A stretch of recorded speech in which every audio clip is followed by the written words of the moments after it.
What do you mean unauthorized? YouTube Studio.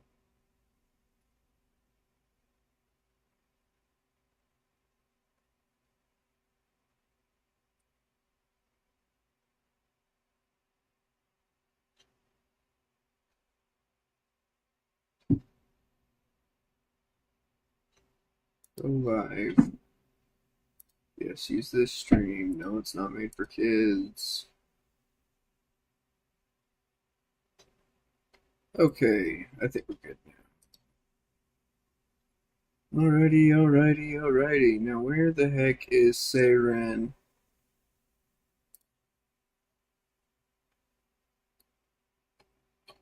Let me message this one.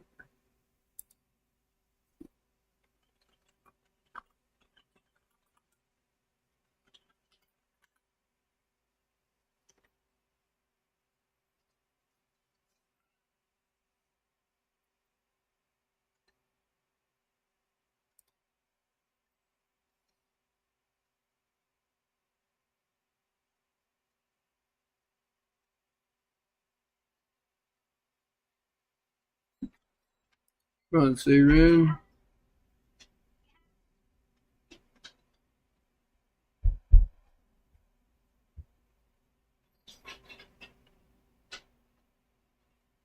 Alright, I'm gonna put us in the break time while we wait for him.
He might not be in a location with a clock.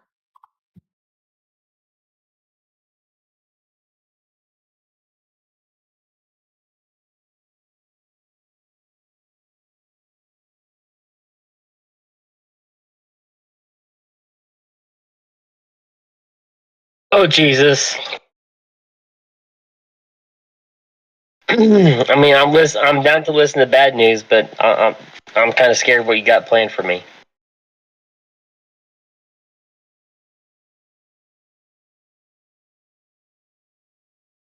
When it comes down to like the psychotic, thoughts.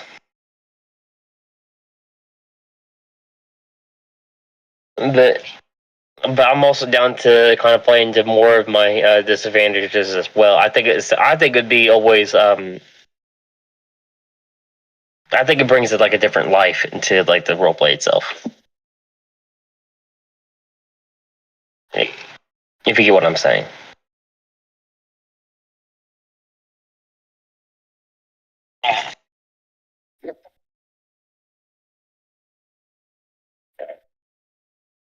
Yeah, I know, but I think that brings us into some interesting situations.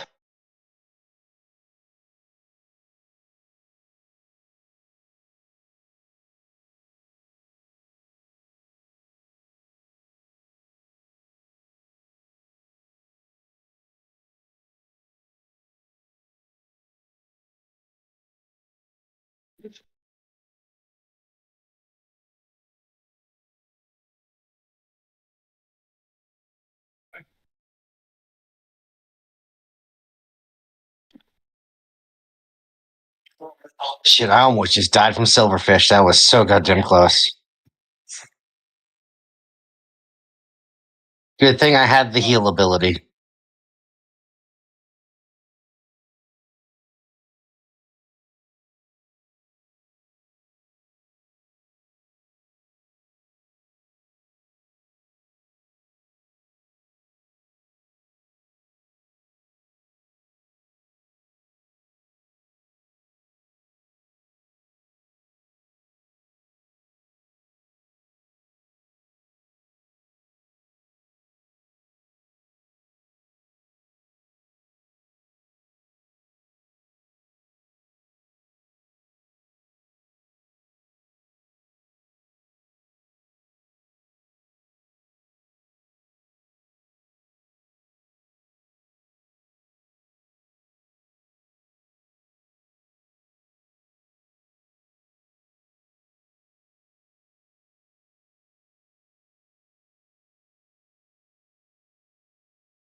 All right.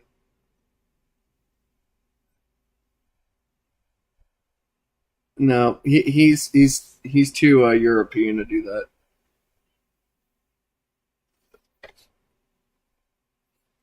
that. Yeah. Who freaking goes mushroom hunting?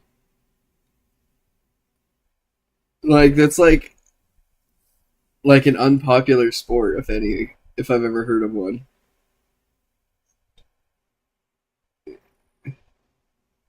Uh, I'm assuming it's very unpopular to forage still.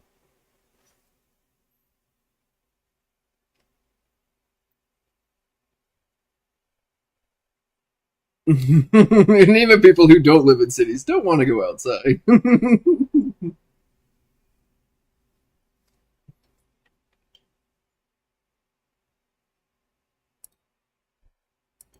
You know what else is niche? This dick. All right, you guys ready? Okay, cool. I've got your guys' sheets open too. I'm just pulling over my thing.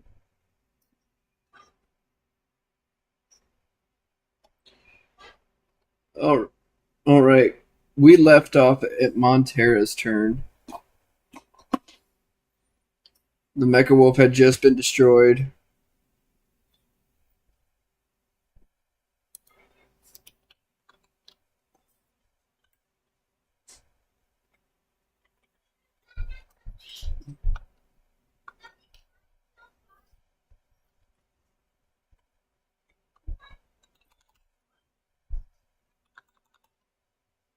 All right. So Montera.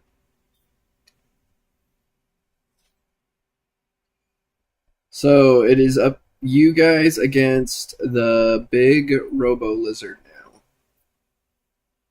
Inside. Yep. You guys are still in your fight against the big lizard dude. If you,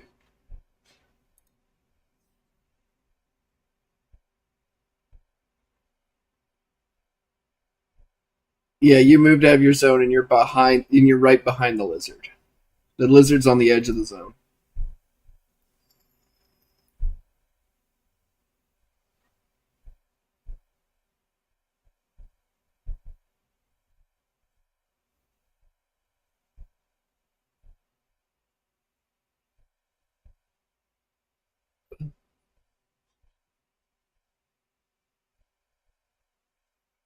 So you're going to attack the lizard twice or three times? Just twice, and then okay. So roll to hit. Yep, for each one.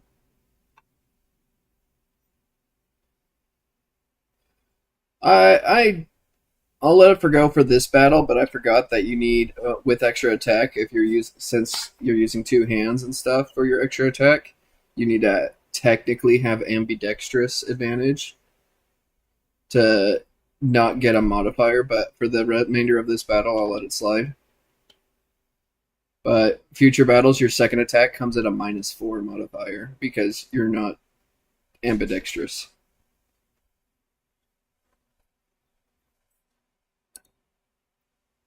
Oh dang! And that was with your weapons, brawling, and yeah, none of your skills are at 14, right? Brawling 13. Yep. Okay. So you basically lined up right behind the the Robo Lizard, and you go and you just unleash a flurry of punches, and each punch just the lizard is just kind of just moving and swaying just naturally and just dodging it without even realizing it.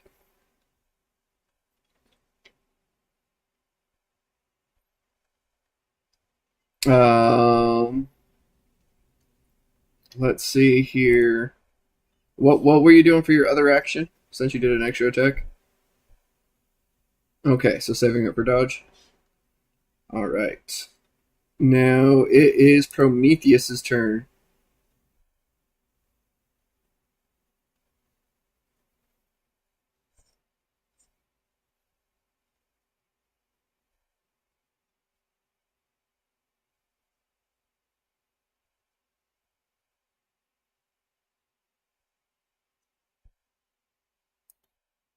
Okay.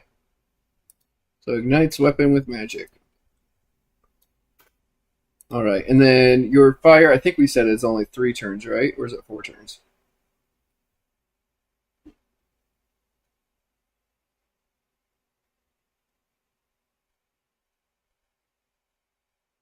Okay. I think I need to make sure I have limitations since I don't use magic like mana or fatigue points.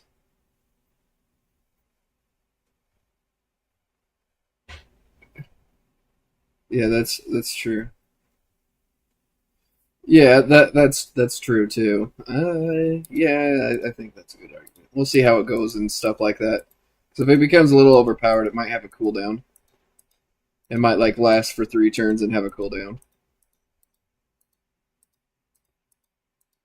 Yeah.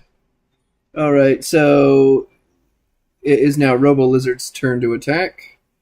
We are going to.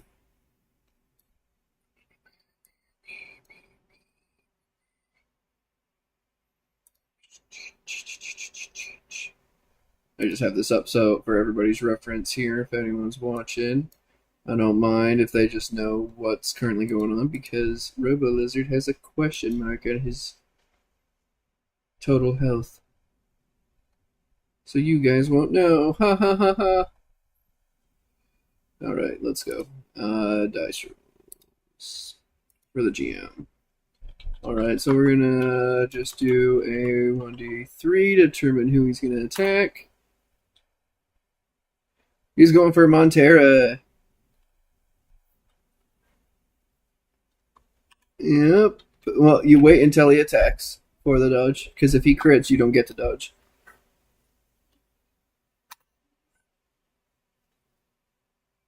All right. So he is going to go and spin around and try and slap you as hard as he can with his tail. He's basically doing a little tail spin on you. He succeeds with it because he hits you in the body. You're now got to dodge it.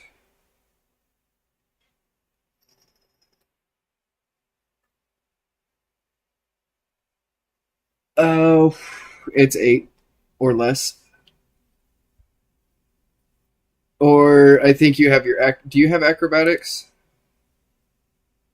You do not have acrobatics, so you cannot use that. So yeah, your dodge is going to be like 8. I think it's 8 for everyone, isn't it?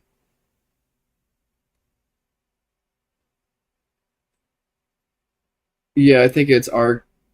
Yeah, I think it's Argo with acrobatics, and so he gets his at a 9 or something.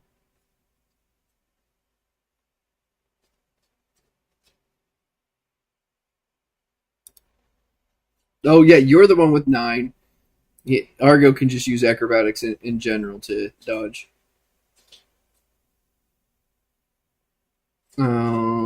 Let's see here.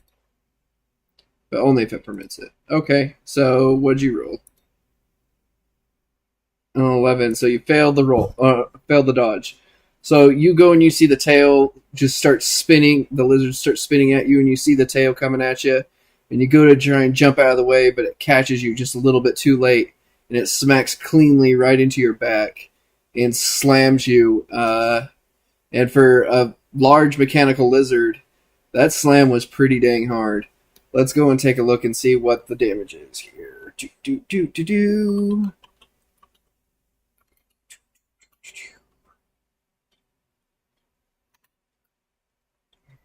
Okay.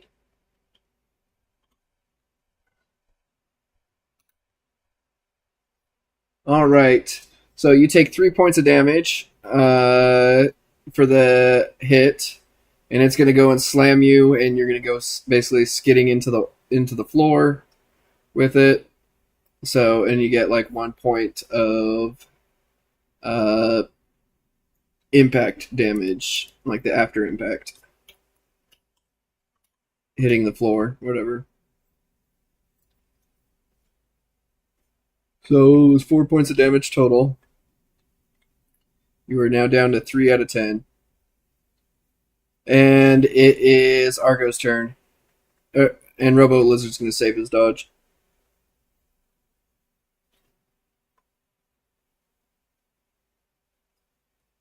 All out attack.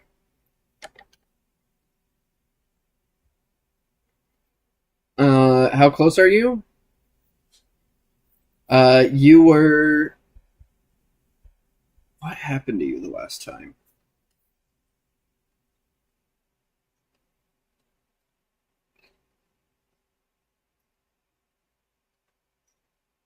Yeah, because I think yeah, I think he had just finished killing the wolf. Okay, so yeah, so I'm gonna say, oh no, wait, you were on the other side of the room from the lizard. You were already safe distance. Okay.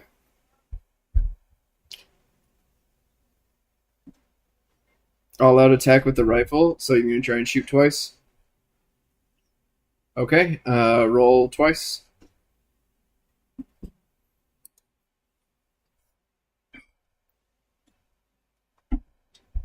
That was almost a crit. Fail. And that one hits, I think, right? Yes, yours is at level 15. Okay, so yes, you hit. Okay, roll your damage of 1d4.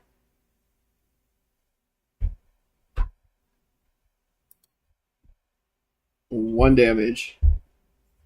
So after you just seen this lizard just spin around and smack the crap out of Montera, uh, you go and you pull out your sniper, and you go and try and shoot it once, and you miss. Then you try and shoot it again, and you barely grazed its torso, just barely injuring it by 1 point. All right. It is Montera's turn.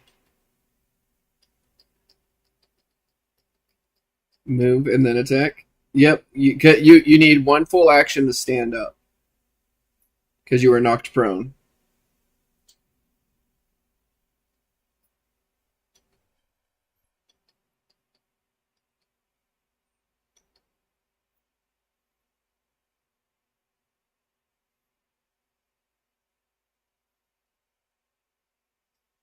And stand up and then ready your dodge again. Okay. Yeah, you don't have a shield for a defense or block or anything like that. So, uh, Prometheus, you're up.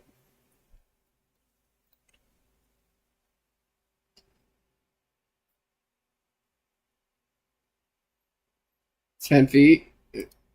10 feet. How much damage was he supposed? The dizzard.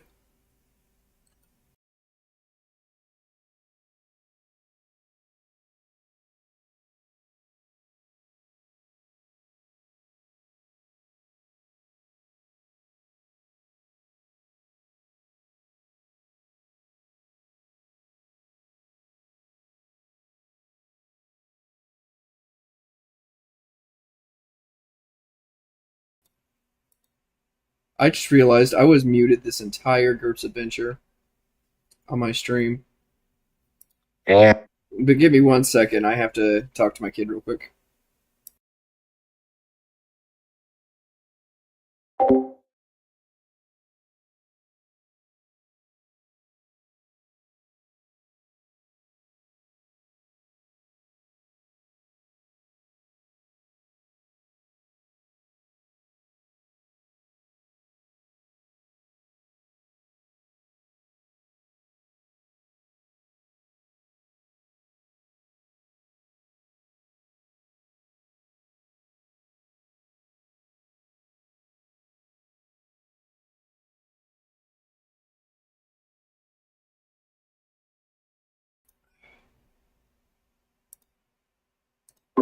Sorry about that. My kid has extremely stinky feet and is like putting her feet like right near me. And it was making me very nauseous. All right. Damn. So what were you doing, Prometheus? I'm debating if I want to accidentally kill our teammate or not. Because if I get too close, they're going to start taking that fire damage too.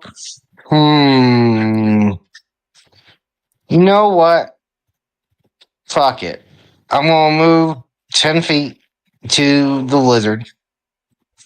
Mm-hmm. And then I will stab him. Are you turning your immolate off?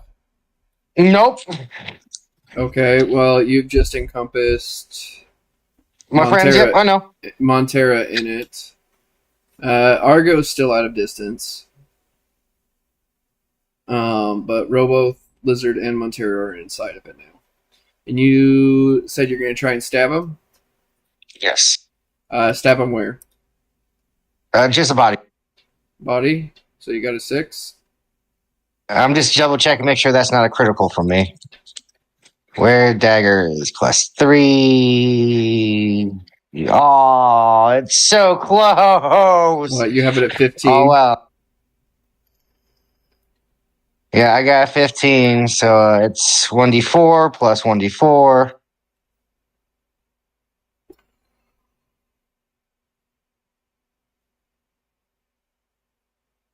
It's 7 more damage to him. Yeah, yours is at 15. Why don't you guys ever just put your levels next to your skills? Okay, so you do 7 damage. Okay. 14.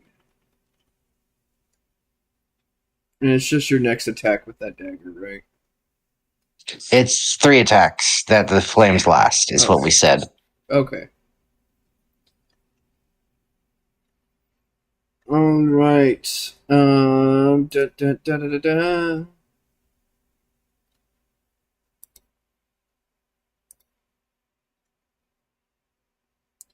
I'm gonna restart my stream real quick. No. No rush. No. I'm still Minecrafting it up. I'm just doing all the boring stuff like farming.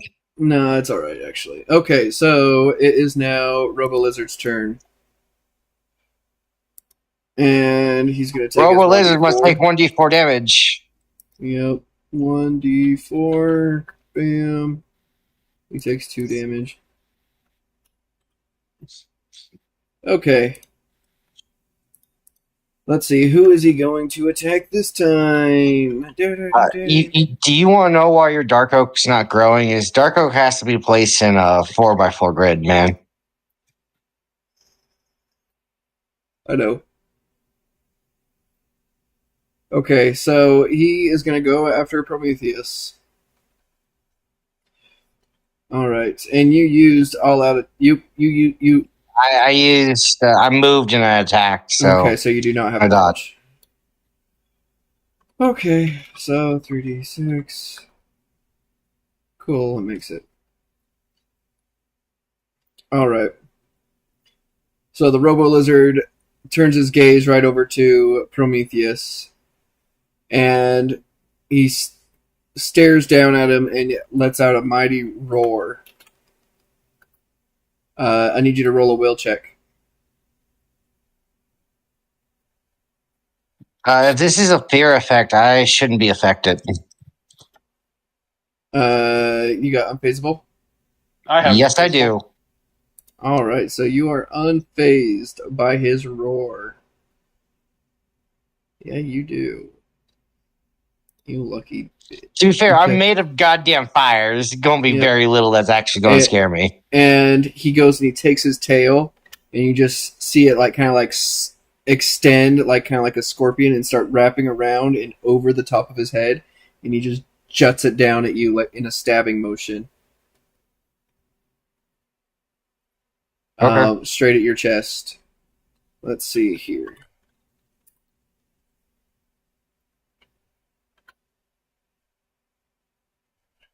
He deals 4 damage to you. Ow. I'm actually almost dead. Holy shit. You're only at 6 health. 6 out I of took 10. 2 damage last turn, so last time we played, so I'm taking a total of 8. I forgot. Does anyone have higher health than 10? I think. No, Just, everyone's at 10. Okay. All right. So it is now Argo's turn. What you gonna do this time, Argo? Isn't Argo the one in the range of my ability? No. No, I'm Montero. out. Okay. Just kill this thing already. I'm trying. I want to go an all-out attack again. I want to aim for a center mass in the chest. Center mass in the chest. Okay. Yes. All out attack again. Yes. Okay. So roll for your 2 damage Oh, my 2 damage. or 2 hits, whatever. I got an 8 Mm-hmm. and a 7. Okay, you hit both. All right, now roll 1d4 for each. 3 and a 2, so 5. 5 damage.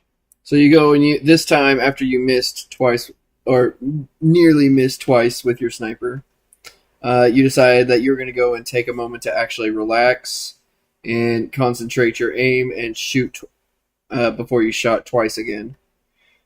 And so you shoot twice right into the Robo Lizard's chest, dealing the 5 damage total. Robo Lizard has taken a total of 21 damage so far. The Robo Lizard is looking like he's panting hard, for as hard as a lizard can, I guess. His metal plating is all dented up, and he seems to be twitching a little. It is now Montera's turn. Montera, we got to roll for your in-heat damage. You are down to 1 health. Okay, well, unfortunately, I am unfazable, so therefore I do not fear. I'm going to attack, so I'm going to move and attack. Move and attack. All right. Move up to him, attack, and then 3d6. I'm just going to try and get used to the -4. So -4 would put me at a 9 for the second. So I need to get under 13 for this one. It hits. And then I need to get under a 9 for the other one if I... Which I do, 5. Wait. Oh, yeah, you did your extra attack. Yes. Okay, perfect. All right, you got 2 hits. Now roll, I believe it's a 1d4 for both of your attacks. Okay. Only 2. 2 points total. You minimize that damage, and you were brawling. Yep. So you run up to that lizard. You're all like, I ain't gonna take this line down. And you just, after you stood up, you just ran straight at that lizard, and you just gave it the old 1-2 right in the middle of its chest, and your punches just kind of just bounce off of its armor plating. Its robotic armor. It still takes the 2 damage though, because it did dent it a little. All right. It is now Prometheus's turn. I am going to disable Immolate because my friends are really, really on fire. Yep, because Montera's at 1 HP and he's inside your circle. He's at 1 HP. I'm at 2 HP. You're 6. I have a total of 10. Oh, yeah, I'm at 6. Thank you. Never mind. I'm stupid. I guess I'm going to all-out attack and swing twice. Swing twice with your dagger? Yeah. All right. 3d6, and then the next one, since you're a veteran, you get the -4 for the second attack. Because you're not ambidextrous.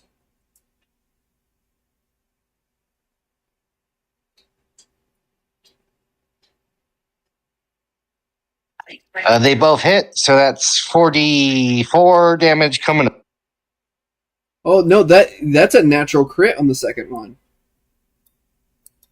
It is? That's a 4. You got a 4 plus 4. So even though you got the +4, that's still a natural crit because you got 2 on 1.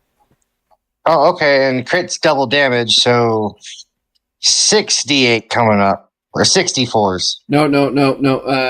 You get 1d4, and then you get an extra 2d4, so it's 3d4. Or no, wait, 4d4. Yeah, but my weapon's on fire, which adds a d4, so it's 6d4 in total. You're right. So Unless that damage is also crit, then it's 8d4. No, because you get 2d4 for the first strike, and then you get 2d4 for the second strike, and then because you got a crit, we crit on that second attack. We double that, so it's 6d4. That's what I said in the first place. Okay. Yeah. 14 damage. 14 damage. Oh man, that lizard is roughed up. All right. So you dive in and you're just all like, you turn off your fire and you're like, oh, I gotta go all in on this to save my friends, and you just start slashing away at it like as quick as you can, hitting it twice with your burning blade, and you just get it right into some good vital spots, even though you weren't aiming for them, dealing 14 total damage. And since you got the last damage on it, how do you want to kill it? Oh, sweet. So it is basically fucking kind of like as I turn off Immolate, the fucking heat wave kind of caused like a shimmer effect. And I quickly do one slash into its like leg, kind of knocking it over, and then I flip my knife around and just straight up down into its skull. Okay. Awesome. So the Robo Lizard is now dead.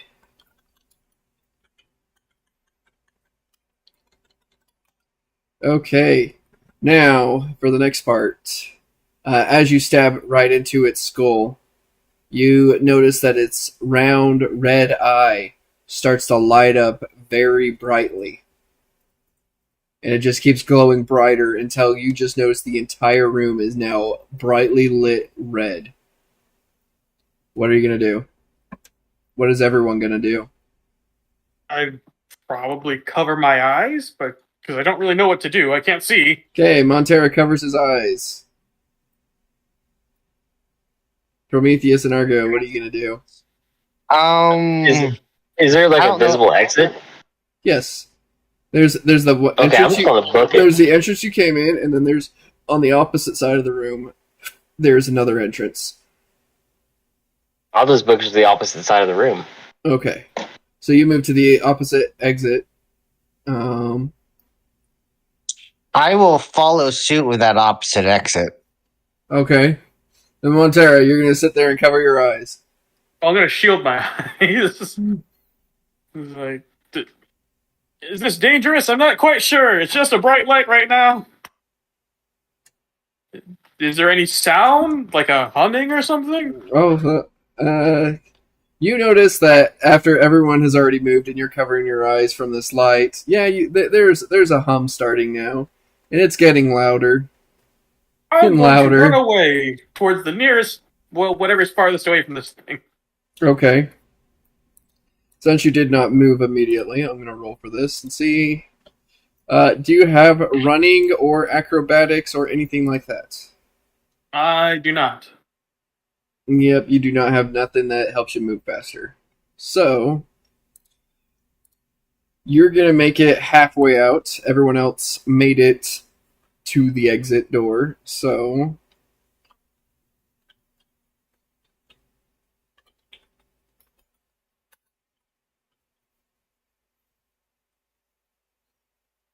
okay.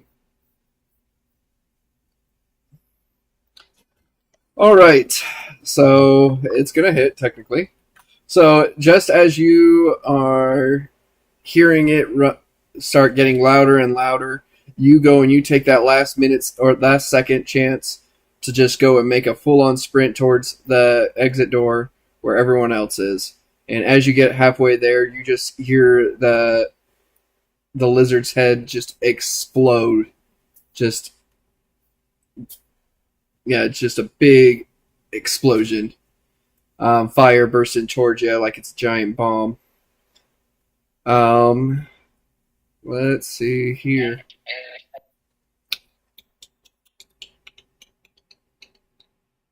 That works. Okay. Can you roll a 3d6 for me? Sure. 11. Okay, that's good. That's good enough. Okay, so as you go and you get knocked down to the ground from the explosion, and you feel the fire just coursing over you,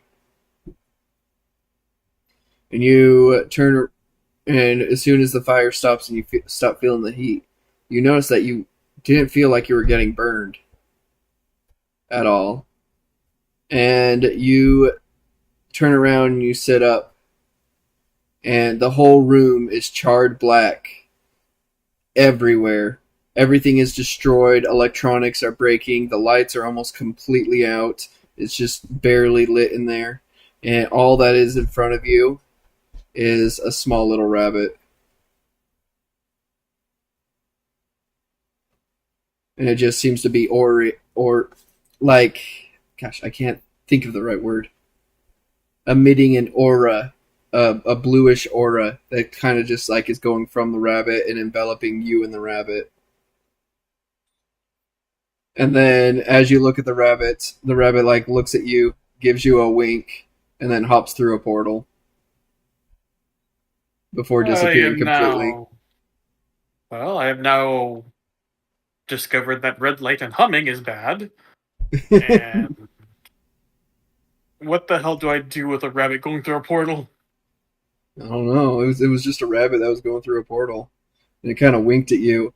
But you do look at where the rabbit was sitting, and you see a little egg, and it's a colorful egg laying there on the ground.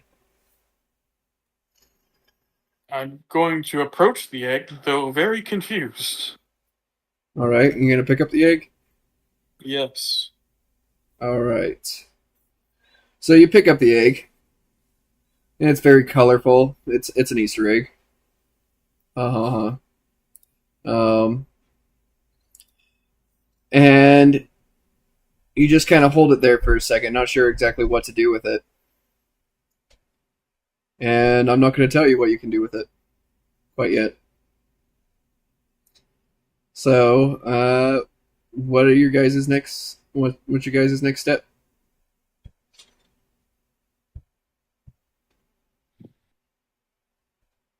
I'd look for the others. Like, look around and see if I can find them first. Yeah, you can find them at the exit. They're just standing at the door, just kind of like watching you get burned. So I hold the egg out to them. It's like, do you guys know what this is? Can I make some form of check? Does thaumaturgy let me learn anything about this egg? No one's gonna know what this egg does. You're gonna need to take it to a specialist if you want to find out, or you could try and mess with it, whichever one you want to do. Oh, fucking Prometheus kind of takes the egg. Is it like one of those chocolate eggs? No. He's kind of looking at it, and he's just like, "Have you tried cracking it open?" Not yet. It was dropped by a rabbit that then disappeared into a portal. So I'm not sure if opening it is the best of ideas.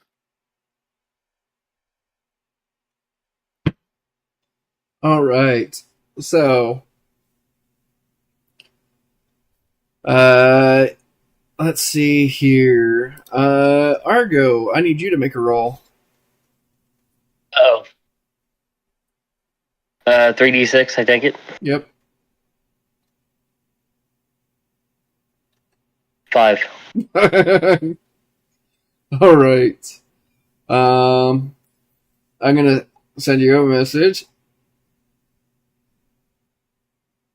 Let's see here. Where is Argo? In my chat. There he is. All right. This is for your demonic voices.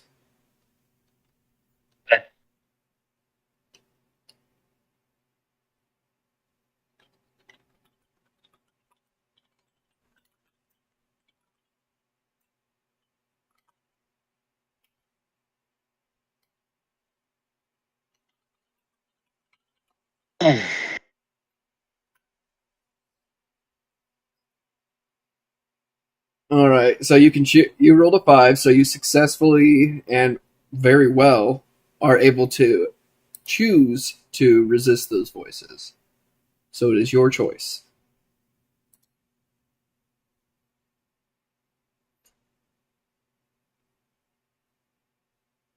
Are you going to listen to the voices, or are you going to do what they say? I mean, seeing from how the fire is melting every electronic, my character is going to resist it. Okay, perfect.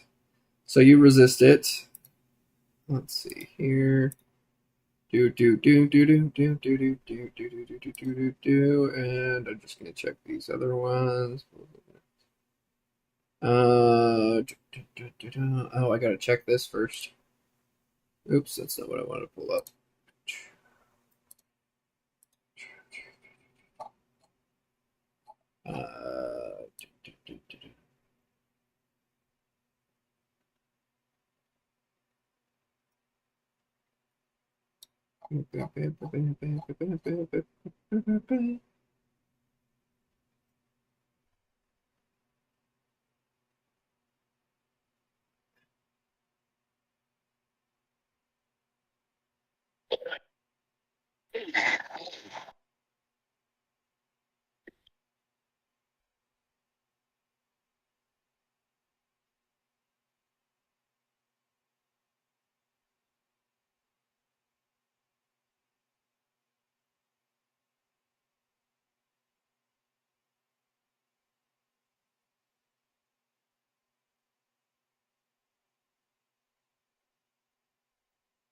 Let's make it.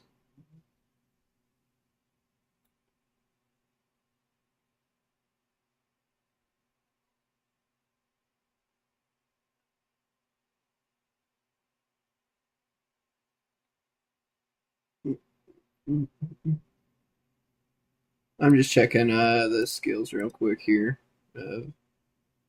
Okay, you did not take Bestial. Okay.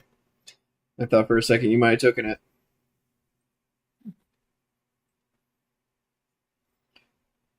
All right. So let's see. You guys go towards the exit of the room. You go and you approach the next room. It's just a short hallway, and you notice that the room on the other side is more well lit.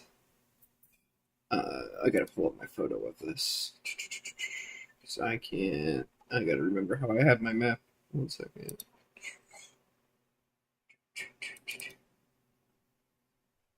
By the way, the man on 1 HP, I am sorry. Okay. But I must be in character at all times. Actually, so you go into the next room, and in this next room is a big long hallway. Everyone rolls a perception check. see.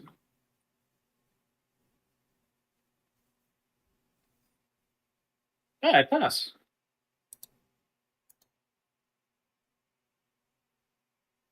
I Cash failed does not miserably. pass. Perception is equal to your intelligence, right? Yep. Unless you upgraded it individually. I pass. Okay. So Tash is looking around the room. He doesn't see really too much. He sees a pile of junk blocking one of the doors. Just a big giant pile of scrap metal. That's really all he sees. The rest of you see that same junk pile. That's pretty close. But then you go and you look further down, and on the left you see a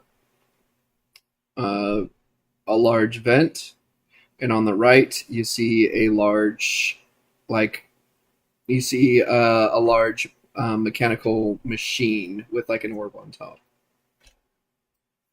And you felt like you've seen one of these machines before in near the teleporter in Who's the guy city. from the tech place again? That would be Argo, the one who didn't see much. I'm going.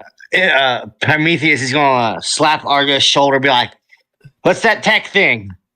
I've seen one of those." And I'll point it out to him. Okay. Argo goes and takes a look at it, and from what Argo can understand, it is it is one of the components required for powering a teleporter. It's one of the machines used for it.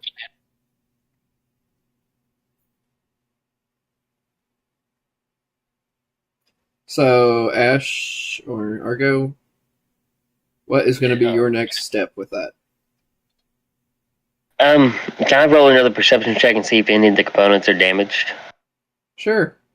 It's not the teleporter itself, but yeah, go ahead. While he's doing that, can I search through this junk pile? Yeah, go ahead. I rolled a 10. I assume that'd be a perception check too.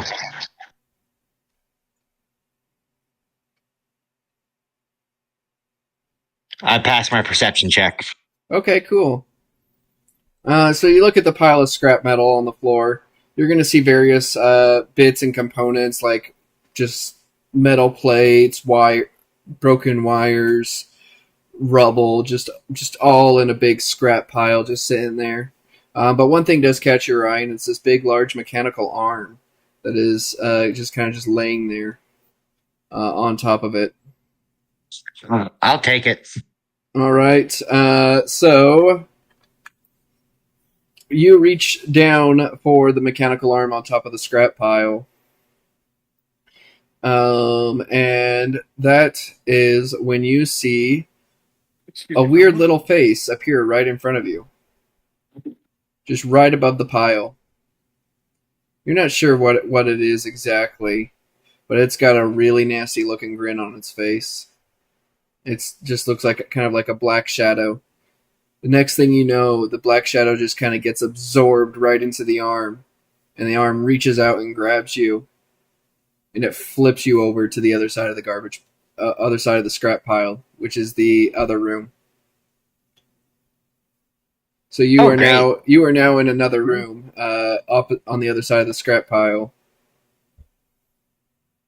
and then as you land on the other side of the scrap pile, you look back at the robotic arm, and you see the little black mist with the face in it just kind of come right back out of the arm, laugh at you, and then dissipate away. I'll go to take the arm again. All right, so you try to pull on the arm. The arm is deeply rooted inside the scrap pile. Roll a strength check. Oh no, I am very bad at. You got a sword in the stone pull this.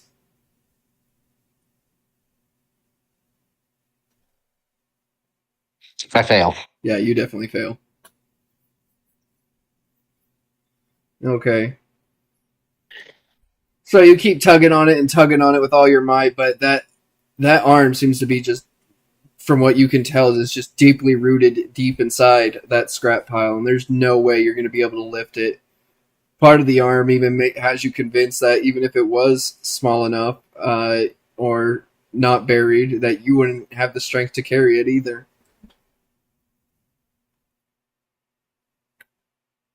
All right. I'm going to say huff and say there's got to be something of value here.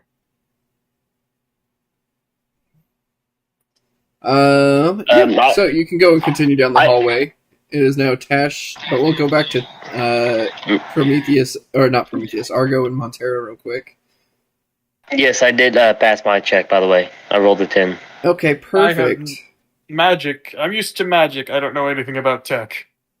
So Argo inspects the teleporter machine and doesn't seem to find anything wrong with it, but you can easily move past it into that, which leads into let me see what I have drawn here. Yep, you can move past it, and right behind it, it seems to be set up and connected to what looks like a conveyor belt. Yeah, I want to check that out. The conveyor belt is the lone object that you can see in the room so far. It's a very long and dark hallway, and the conveyor belt just seems to kind of just trail off into the darkness. Okay, can I use my infrared vision and check and see if anything's behind there? You check your infrared vision and you see no heat signatures. Okay. And is there a way I can take? Is there a way I can use take parts of the teleporter? No, I mean you could try, but it's. I'm gonna say no for this purpose because it's hooked up to your only exit. So I'm not gonna. I'm not gonna let you destroy your only exit. Is there anything I can use to turn on the conveyor at all, and see if it can remove some of the scrap metal? So there's no scrap metal on the conveyor. Surprisingly enough, there's nothing on it. However, you do see a little switch on the side that does turn the conveyor belt on. Okay. I want to hit the switch, and I want to yell at the one that thinks it's a wolf, the one with the berserk. I want to say hey, shit for brains, hit the fucking metal. Trying to be as callous as I can, and hit the pile that he was talking about that's over the teleporter, and see if he can try to move it onto the conveyor that's behind. You want to move the entire machine? You don't need to move the entire machine. The machine's already hooked up and running. Okay, I was. But it's just the power source. It's like the power and computing source. It's the computer. It's a big computer. Okay, but weren't you saying there was a pile of scrap metal that was on top of the? No, that's at the other entrance that's blocked by the scrap metal. Oh, okay. Okay. Sorry about that. I'll just turn on the teleporter. Yeah. Here, I'll even give this for a little bit more clarity here. Let's stream.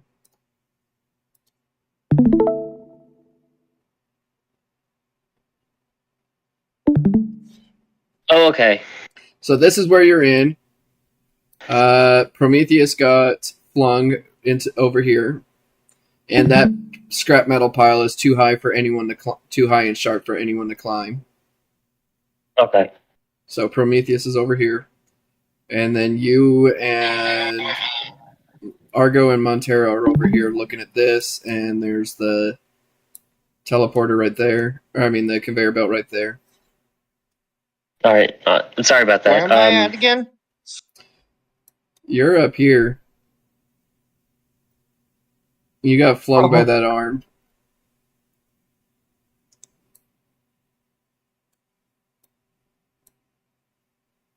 All right. So, what is going to be your next step? I'm going to squeeze by the teleporter and go into the dark room. Okay, so you go into the dark room. What about you, Montero? I'm just kind of wandering about. Technology. Well, there's the big scrap pile, there's the vent, and then there is, or you can follow. I guess I'll Argo. follow. You follow I have no idea what- Argo to the conveyor belt. Sure. Okay, so you follow Argo to the conveyor belt. The conveyor belt is turned on and running. It leads off into darkness. And I am going to cut it out here. So stop streaming it. So I don't want to reveal the rest of my map. All right, where are you guys going to go? Follow there. Ask a quick question. Yes. Can I store this giant scrap pile in its own shadow, saying it is a dark area? No. No, it's too massive.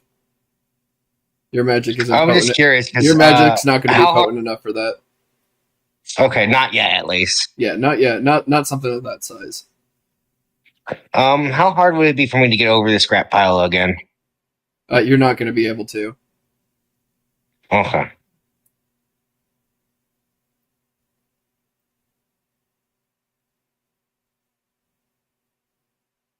There is an exit out of that room. Like Yeah. another doorway. And I can tell you I that just don't wanna leave- both paths do connect with each other. I'm gonna call out, be like, "Hey, I'm stuck on the other side of the scrap pile here. I'm gonna try to find a way over to you guys, and I'll start working down that exit, I guess." Okay. So Prometheus exits into the next room. In the next room, it's a large, very large room, almost like a hallway kind of, but you notice that it kind of curves around the corner, and so you don't get to see you can't exactly see what's around the corner, but what you do see in the corner of the room is a bunch of equipment. It seems to be like a supply room or a warehouse room of sorts. Okay. And you see 5 large cabinets. I would like to stealth, and then you can switch to the other guys. Okay. All right, we're switching to the other guys. So Argo and Montera, you guys are in the conveyor belt room. You know, there's not really anything that you can see in the room except the conveyor belt. You do notice that the conveyor belt does kind of go over like a chasm sort of thing. That just kind of, like, the conveyor belt itself is like over a chasm. To the sides, you see machinery and other similar technology, like the computer that you just walked past. You see a few more of those, so you can tell that you're getting close to something big. I'm going to ride the conveyor belt over the chasm. All right, you gonna follow Montera? Sure. Where else really to go? All right, so you guys go and start riding the conveyor belt. Are you guys gonna be running or walking, or just sitting, or whatever? That's it. I'll sit. I'm kind of badly injured. Okay, so you guys are just take the time to treat your or rest your wounds as you ride along this conveyor belt. And it gets progressively darker and darker and darker the further you're going in. You notice that there's no lights lighting it up, and it's eventually just pitch black for you. Roll perception checks, both of you. Just a quick thing, GM, before I step away real quick for a second. I passed my stealth check. You pass your stealth check? I passed my perception. I passed by 3. Perfect. I passed the perception. Perfect. Everyone passes. Okay, so Prometheus is stealthed in the room that he's in. We've got Argo and Montera. They, as they're riding the conveyor belt, they start hearing a whirring mechanical sound. And you faintly remember it as a similar sound to the sound that of the arm that picked up Prometheus and threw him into the other room. And so you kind of have a good idea of what's happening here.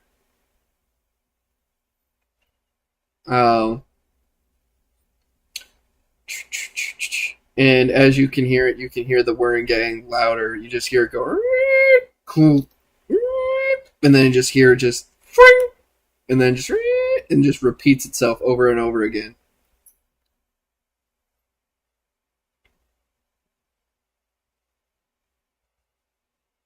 What? I want What are you guys to gonna jump try and off. do?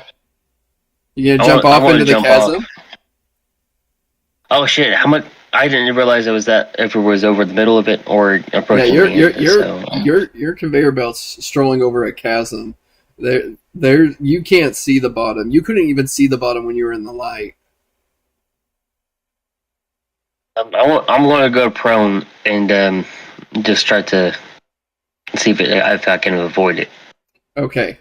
Argo, you have acrobatics, right?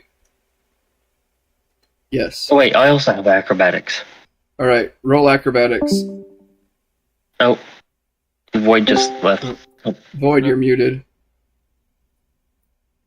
I don't know why you muted yourself. I think he said he had to step away. I'm not sure. Maybe you stepped away. Okay. So yeah, roll your acrobatics real quick. Hopefully Void figures out what he's doing. I barely passed mine. I stepped into the kitchen, but it's loud here, so I muted myself for you guys. Oh, okay. All right. No wait, no, I failed mine. Oh, you failed your acrobatics. So you go Yes, I and did. so you start listening to the machine whirring, and you're listening very keenly on it, and you can hear where it's at, and you're like, okay, I'm gonna time this just right, because you know that it's some sort of machine that is mechanical arm of some sort that is working on on items that go across the conveyor belt, and as soon as you think you're about to approach the arm, you decide to try and do an acrobatics roll past it. Unfortunately, during your roll, you kind of slipped a little and you fell laying down on your back. And the mechanical arm comes down and it picks you up and it holds you in the air, and you feel a large puncture go right through your stomach, like it was poking a hole through it. So you just got hole punched by the arm. If that makes any sense, like a large spike came out of the palm of the arm as it's holding you, and just kind of just hole punched you. And then the arm puts you back down on the conveyor belt. Let's see here.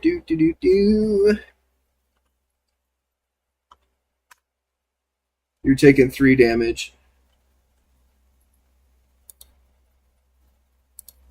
Luckily, you have plenty of health, so you're at 6 health. Okay. You're at 6 out of 10 now. All right. As you do so, you're gonna let out a horrible scream in pain, though, because that's a lot of damage. Just being just punched right through your chest or torso. So Montera, you hear this go down. You can't see him because it's pitch black in there, and you don't have any dark vision. Do you? No, I don't. No, so you don't even have any dark vision. And you just hear this loud mechanical whirring that ka-ching! And then all of a sudden Argo screaming out in pain and then being laid back down onto the conveyor belt. And you know you're not far behind. What are you gonna do?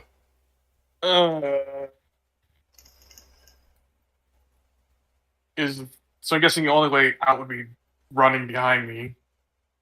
Yeah, and you're on a conveyor belt, so good luck. Yeah. Thinking about let's see. Given that I have no idea what this is, And I'm not sure how you outrun this thing going backwards. This thing is moving forwards, so I guess I'll try and run past whatever this thing is. Okay, so you want to Given go and that try and I'm run moving past it? conveyor belt, I can move faster on forward. Okay. So you're going to try and run forward with it. You do not have a running skill or anything else. What is the body control name?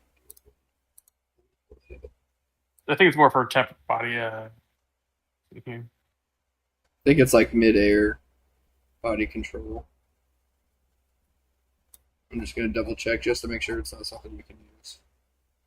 Lets you affect involuntary bodily functions such as a heart rate, blood flow, and digestion. One use of this skill is to enter a death-like state, trance, during which only those who can win a quick contest of diagnosis versus your body control skill even realize that you were alive. This requires 30 seconds of concentration, minimum 1 second. I Okay. don't think it'll help in this situation. Yeah. So that's not going to help you.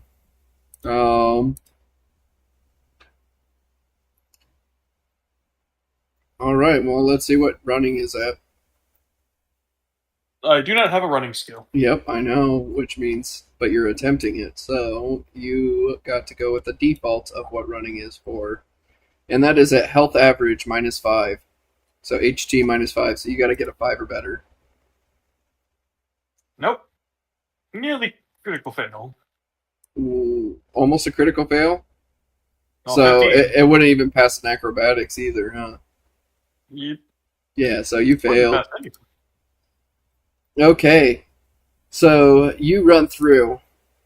You try to run through, and you smack face first into the arm, and it lands you prone onto your back.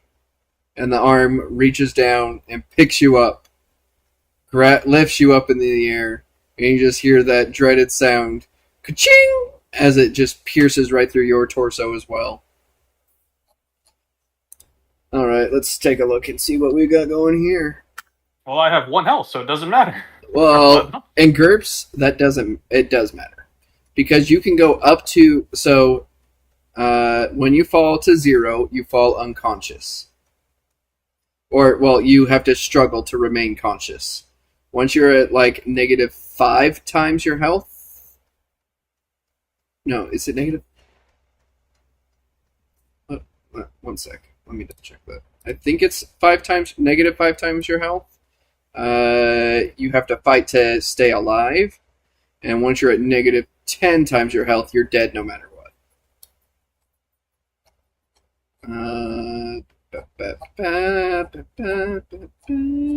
Let me take a look here. Hit points. You can temporarily lose hit points to physical attacks and all that stuff. You can also burn HP to power certain natural abilities. If you lose enough HP, you will eventually fall unconscious, and if you lose too many HP, you will die. Lost HP do not reduce strength despite being based on strength. Injury is often compared to... Wait, HP is based on strength?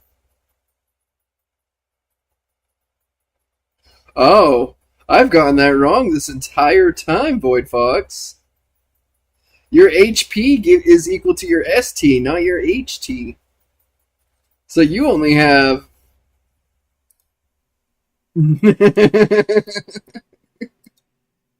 What's your ST? 8? So you only have 8 HP. That means I'm at 4 right now. I'm at 8.5 HP. Are you? Yep, you were at 4. I just learned something I overlooked for many years. Holy cow! To be fair, that's information on the effects of pretty injury. accurate. I'm squishy. See page 418, 425.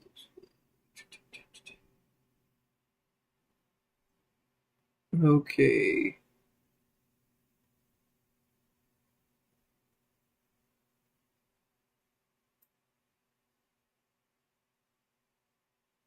So 2 times HP. Okay, so 2 times your negative HP is you have to start fighting for your life.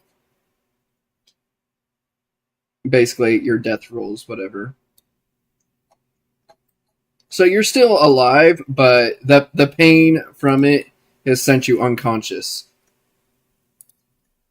You are now, with the damage it did a total of 4 damage, so you are at -3. If you hit -20, you gotta start fighting for your life. You hit -50, you're dead no matter what.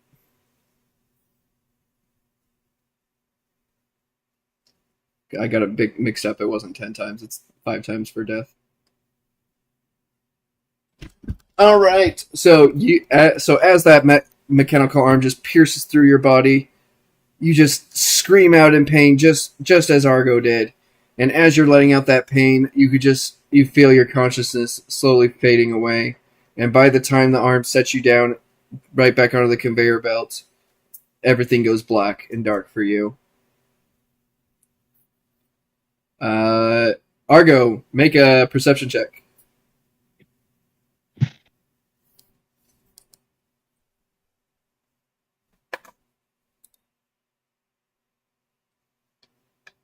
Seven. 7, perfect. So you turn around and look at the screaming Montera, who you are sure just went through the same treatment that you did, and you see him just lying there motionless now after he's been stabbed, and just laying there on the conveyor belt. You go and you take a look forward, and you see that there's another conveyor belt that is at the corner of the room, but you're gonna have to make a slight jump to that conveyor belt in order to not fall into the chasm. And Montera is laying unconscious behind you. What are you gonna do? I'm gonna grab Montera and I'm gonna attempt to at least and try to jump over the chasm. Well, not the chasm, but to the conveyor. Up to the other conveyor belt. Okay. Yeah. So roll for strength. You've got 3 seconds to pick him up, 6. and you pick him up instantly. So you pick up Montera, and you hoist him over your shoulders. Now you got to roll for your acrobatics. 8. 8, perfect. So you have with Montera slung over your shoulders and bleeding all over you. You decide to go and make the the hefty jump of carrying this man, this large wolf-believing man, over to the other conveyor belts, and you manage to gracefully just skip and hop across, and you land back on that other side. This conveyor belt is moving in a perpendicular direction to the other one that you were on. But the good news is that the only mechanical whirring sound that you are still hearing is the one that came from behind you as you ride this conveyor belt further into the darkness. Up next, so while you're riding this, we're going to go back to Prometheus while he is stealthed in that room. You see the 5 large storage cabinets in the corner of the room, and then you see a bend around the corner that leads to somewhere else. In this room, do I see any hostiles? No. Can I search this room for anything of value? The only thing that you could think of that was have anything valuable in it would be within those 5 cabinets. The one roll a perception check too. I pass. Okay, perfect. So you notice 2 things. So in one of the cabinets that has glass doors, and you see large vials inside that cabinet. One of the vials contains what you instantly recognize as a health potion or a health syringe. That could be used to heal some of your wounds or someone else's. Above you, you see, and directly above you, out of the ceiling, you see a large vent that looks like it would be big enough for you. And then you can see turning. Well, and you haven't gone up to the corner of the room yet, right? To look around the corner. No, but I would before I loot anything. Okay. So you're going to go and approach that corner and look around the corner of the room. And in that corner of the room, when you look around, you notice that you don't see any enemies. Nothing is apparently visible. You see just a long hallway. Sorry, let me pull up my picture so I can describe it better. Okay. So you see a very, very long hallway. There's more cabinets in it. You see some more cabinets and everything, but these ones are hidden behind a fence. Why there's a fence inside of this facility seems a little strange. But you see a lot of danger and warning signs on the fence with electricity symbols. Basically, danger, electrocution possible symbols on this fence. But there's some very ornate cabinets in there. One of the cabinets that you can see what looks like a very ornate and mechanical box sitting in it. Bitch, you have to throw the box at every fucking time. So no, I can't say no. But you don't see it. You don't see any threats of enemies. But you do see one thing that seems to be a little strange.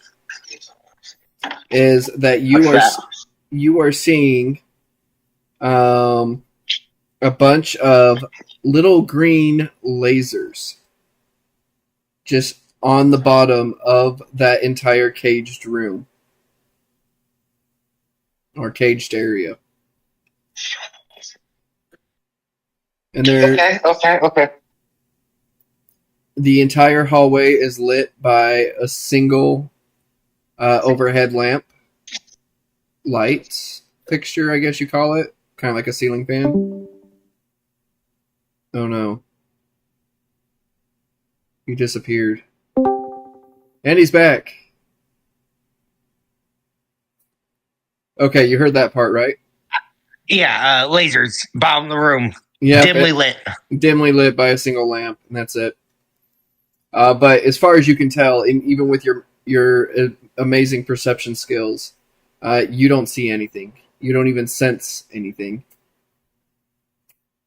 Looking at the laser and electrified fence, I may not know what they are, but can I see if they're hooked up to anything? They seem to be coming out of the walls through the fence. So you can't see an exact source. Okay. Because all the walls are mechanical and just whirring constantly with like computer sounds. First things first, the first thing I'm going to do is I'm going to totally steal that health serum. Okay.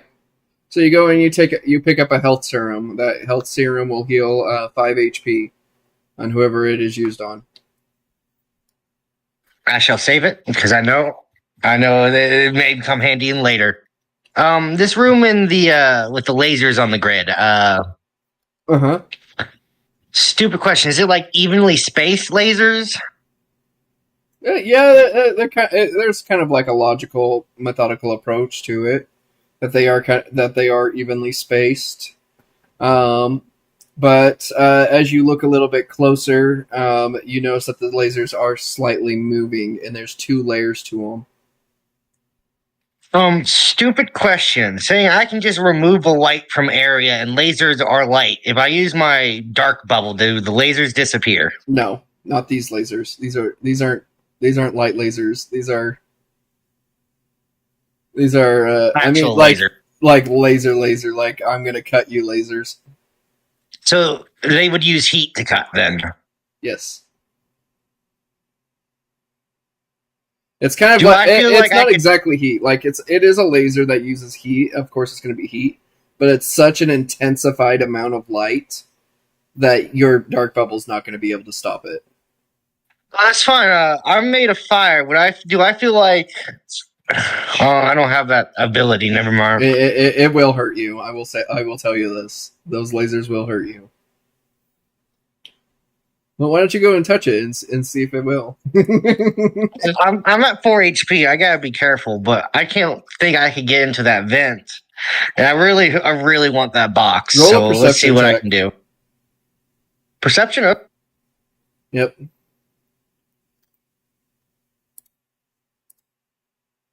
Um, 15. I think I fail. Okay.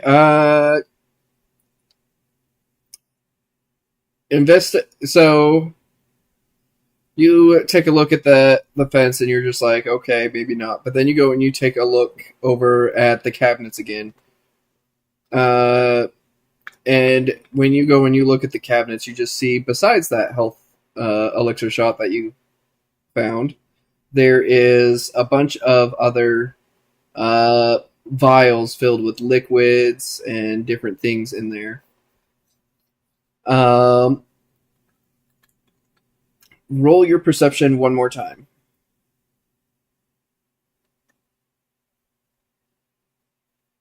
Pass.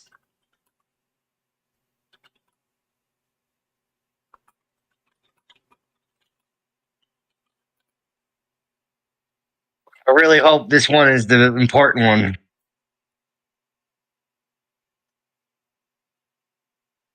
Okay, so you passed. So as you so you go and you take one last look over at the cage area, and you notice that there is a big sign on it. It says, "To prevent intrusion and theft. Remember." Let me see here.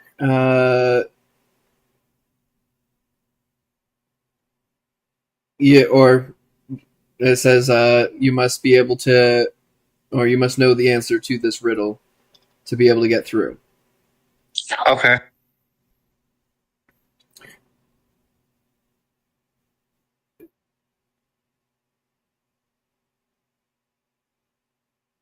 So, you see this riddle posted right below the warning sign, and it says, "In my essence lies the power to heal, a potion pure of vibrant zeal.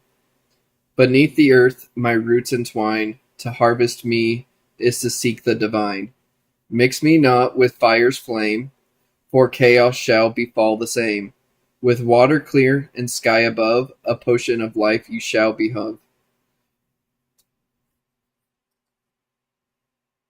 And so, You send that to me in text so I could think about that. yeah. This covenant from my notes. And then I'm gonna message, bam.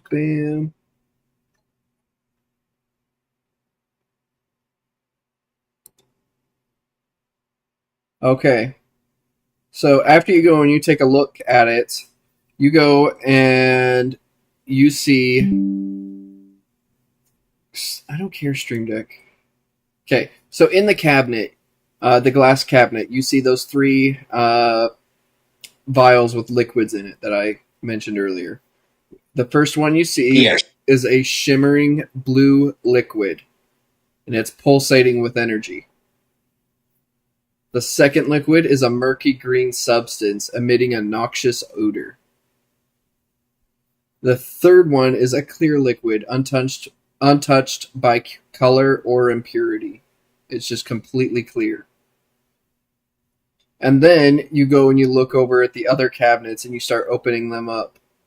One cabinet, you find a mandrake root with a moonflower extract and a fire bloom petals.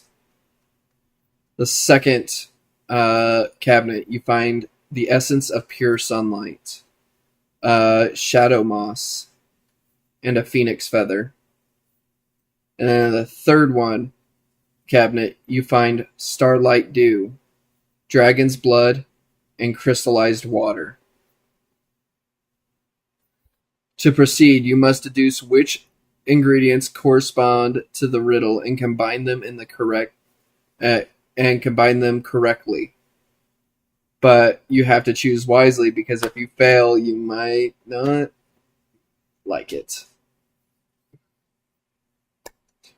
Okay. Or you can choose to escape up the vent. Or try to.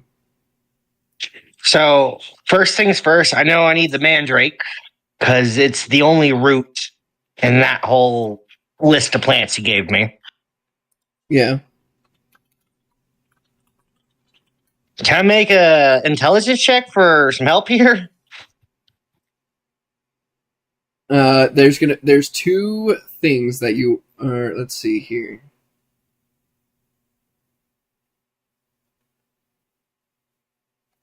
So you need, roll an intelligence check.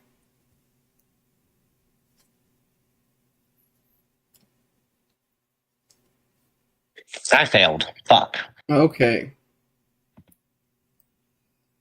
So you're not sure exactly what each ingredients will do.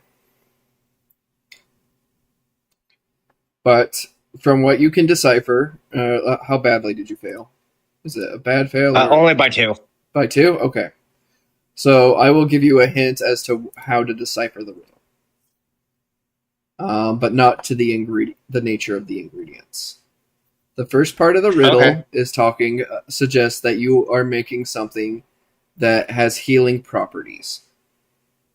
The second part states, with it being from beneath the earth, that you are looking for something that has mystical properties and is related to the earth itself with roots entwined. The third part says to avoid using any fire-related ingredients. Did you say there was a Stardew type thing?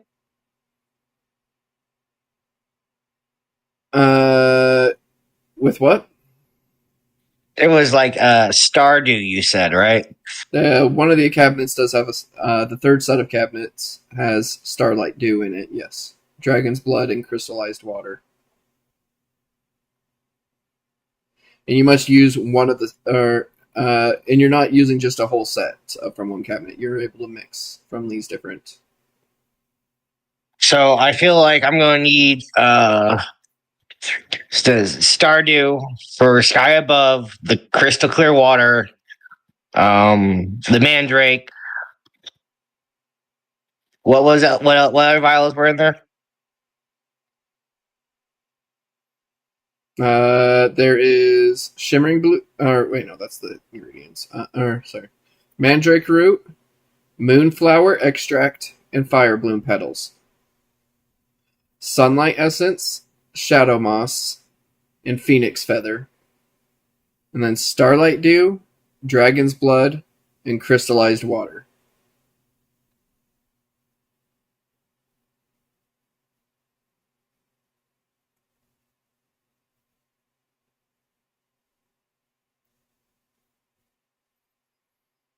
Ocean of vibrant seal beneath the earth, my roots. It's on Mandrake. Mm-hmm. So you take mandrake as Hurts one of me. them. It is to seek the divine. Mix me not with fire, so that leaves the sun, all the phoenix, the fire out. Yep, the sun, the phoenix, and the fire bloom. Do I know how many ingredients am I somewhat looking for? You're going to use 2 ingredients.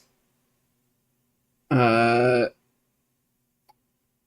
ingredients and one of those 3 liquid potions or whatever, the vials, which is the pulsating blue liquid, the murky green one that's stinky, and the clear one.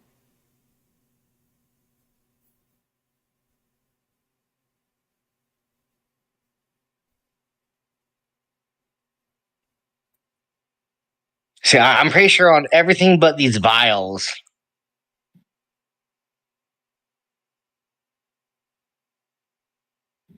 This is hard. Yeah, because you're gonna mix 2 ingredients in 1 vial.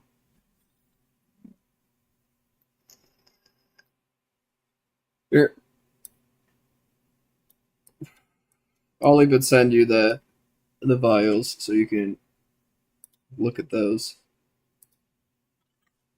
There's the vials. Oh wait, did it not send it?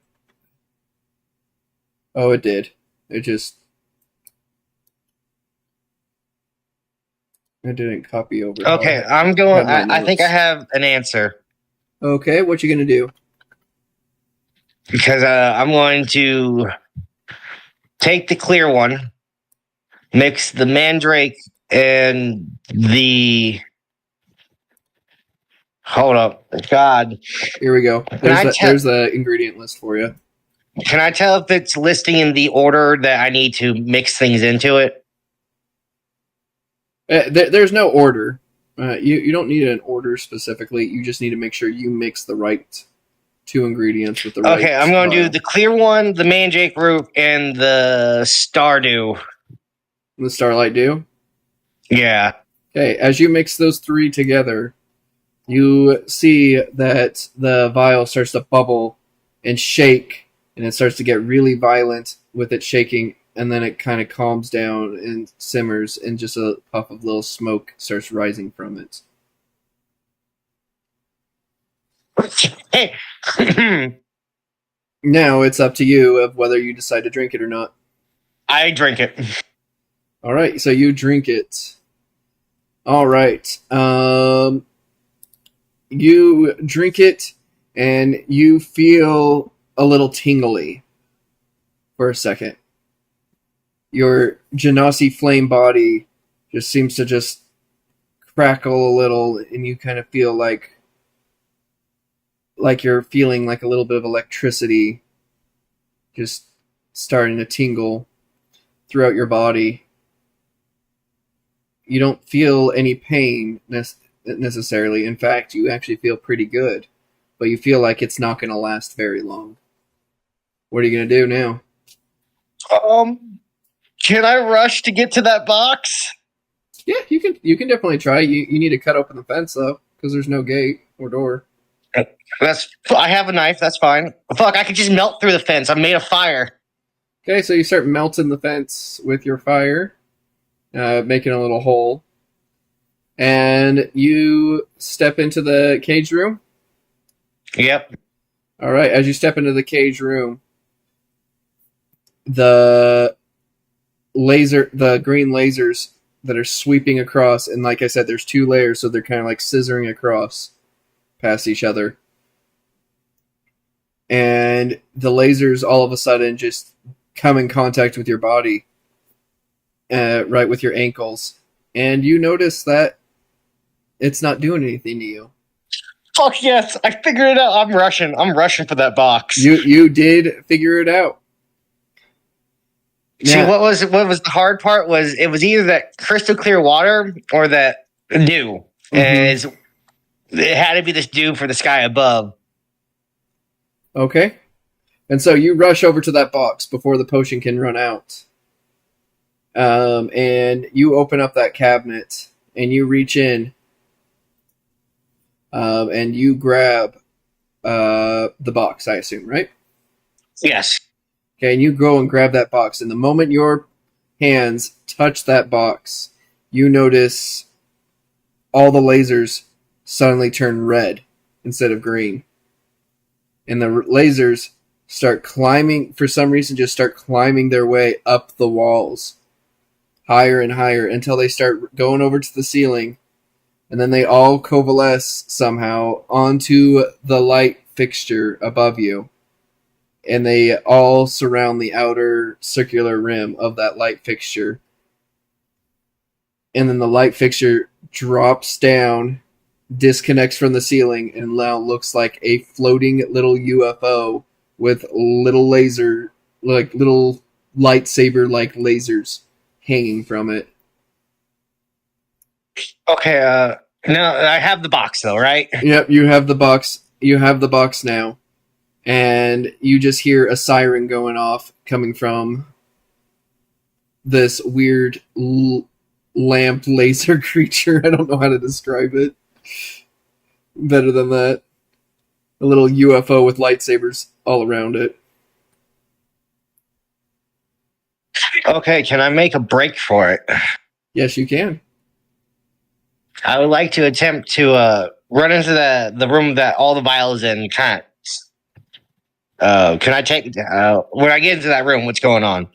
So you go when I get out of that. So room. you run back through the entrance you created, back into the room with all the shelves, and you see the little UFO, the laser UFO, just comes chasing after you, and it's spinning wildly. Those little lightsabers are just going crazy like a light show. It's like a it's like a rave in Julasha, you know. Before this potion wears off, can I get into the vent? Yeah, you can definitely try. The thing is the vent is in the ceiling. And this thing is slowly spinning its way towards you. And it's cutting through the vents. This UFO looks like? Oh, it's very durable. Okay, yeah, I'm going to try to get into that vent. What do you want me to roll? Well, first you need to go and be able to somehow get up there. So you can either succeed an acrobatics check since you don't have it, that would have to give you a default modifier, or you can try to and move one of the shelves or cabinets, whatever, over to give you a boost. What's the negative modifier for trying acrobatics without the skill? Negative modifier without acrobatics is right. I had it. Acrobatics. That's animal handling. Acrobatics. Dex -6. Well, you can go and attempt. You can attempt to go and use your strength to move the cabinet. You have enough time to make 3 attempts of any of those 2, or you can try something else if you think you're able to. The odds are I will not be able to move these cabinets. I have a shit strength. Mm-hmm. And you get 3. You have 3 seconds to get it before it's going to catch up to you. Try the acrobatics. Okay, so try acrobatics. I have to roll a 6 or lower. You know your strength, you only have to roll an 8 or lower, right? Oh, I need a 12 in total, so I need a 6 on die. What? So I was 2. Yeah, my total dex is 12. Yeah, plus so 6, so -6 off of that, you basically have to get a 6 or less. Your strength is 8, and I'm not giving you any modifiers for strength. So it would be an 8 or less. So I tried once to do the acrobatics, and I failed. Yep. So now you start jumping towards the vent, and you're just trying to jump up and down, reaching for that thing, but you can't seem to make it. So you go and you turn towards those cabinets. Yeah, and I'm going to try to move them. Roll a intelligence check. first. A critical success. Oh, okay, yeah. We'll say you critically. Which one do you want it for then? The intelligence check, or the strength? I'd say just the strength, honestly. I would say the strength, the critical, because I have a higher chance of passing the intelligence. Yep. Okay.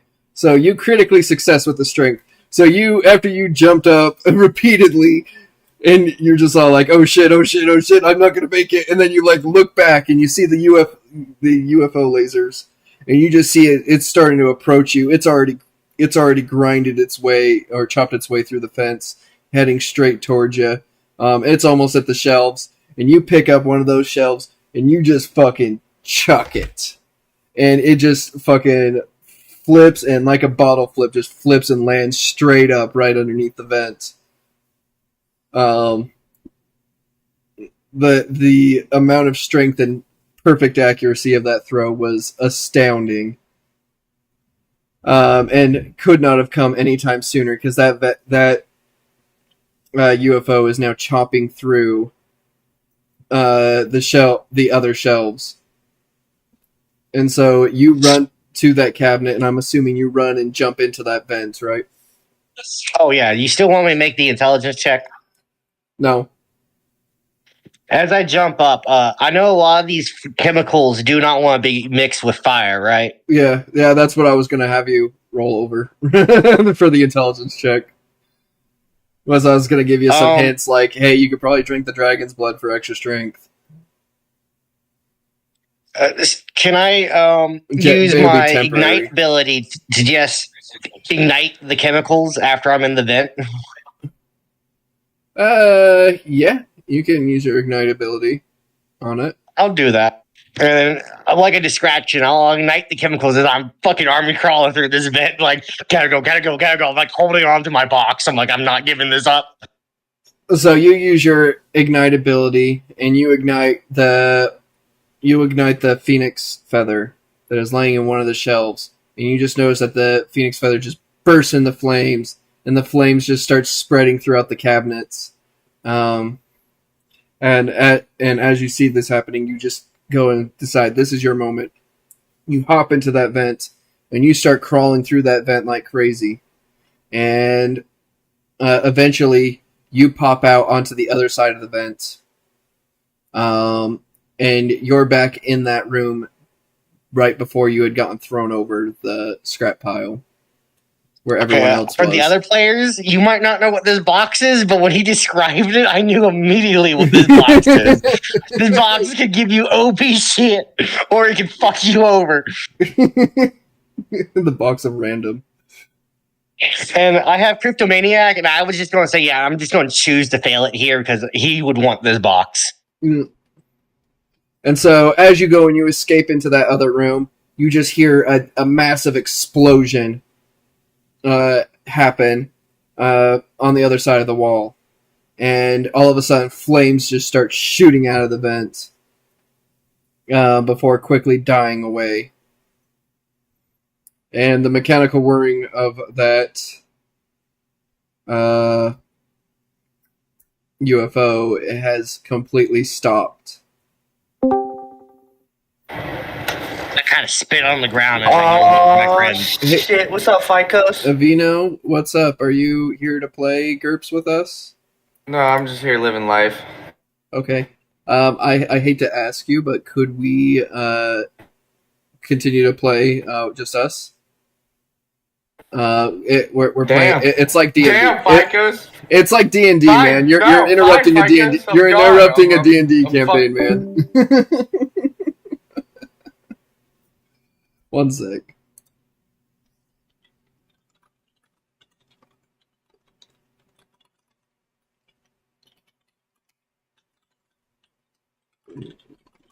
Okay.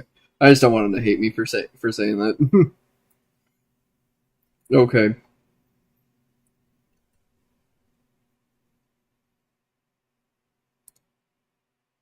Okay.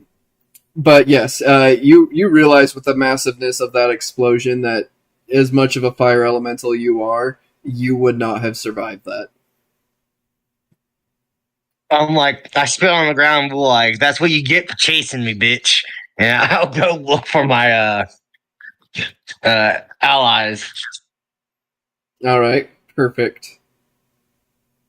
So with a box in hand and a healing potion in the other in your other pocket, well, both of them in your pockets, I guess. I assume we have bags. Bags Yeah, are like a or basic bags. bag. Yep. You go and you try to go and figure out where they had gone. Out of all the other possibilities, you realize that they must have hopped on that conveyor belt into the dark abyss. So,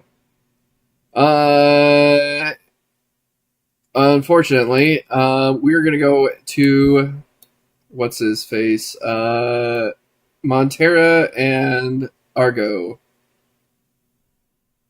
So you both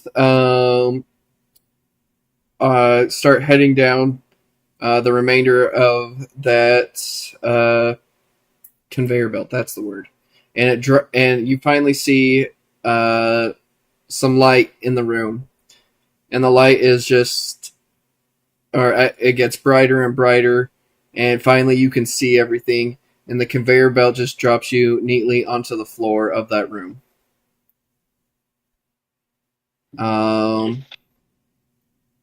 Montero is unconscious over your shoulder. And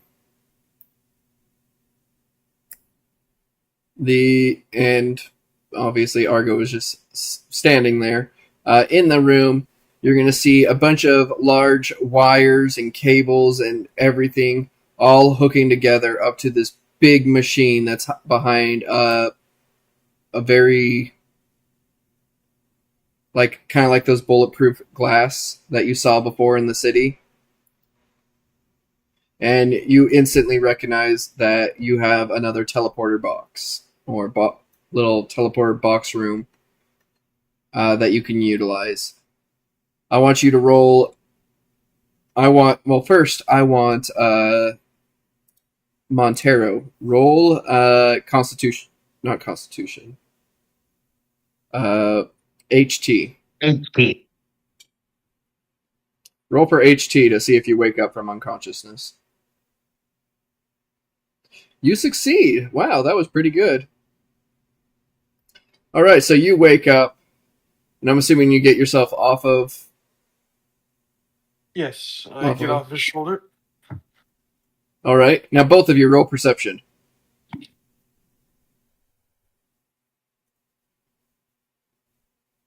You failed, almost critically failed. That was one away.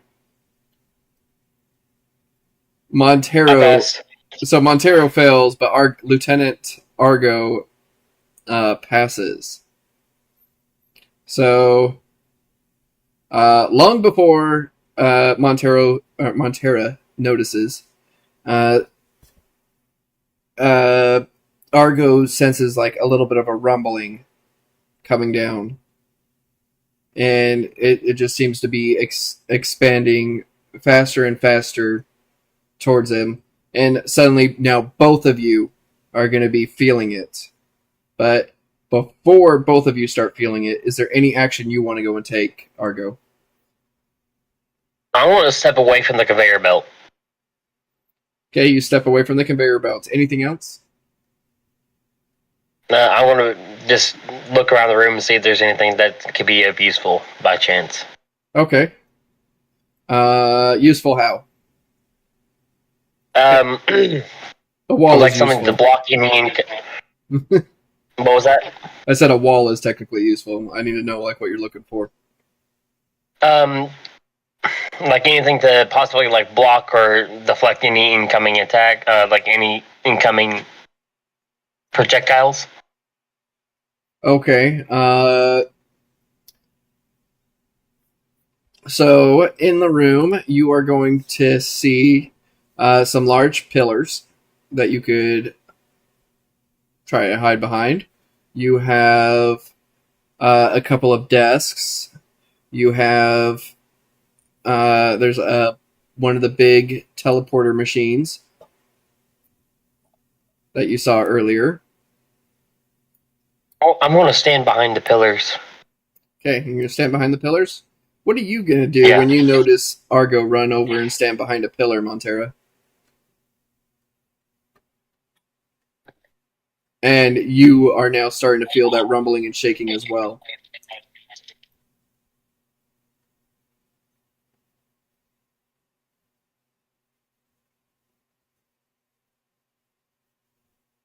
Montera?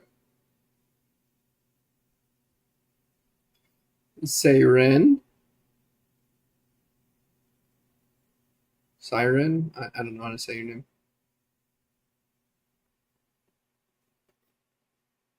Hello?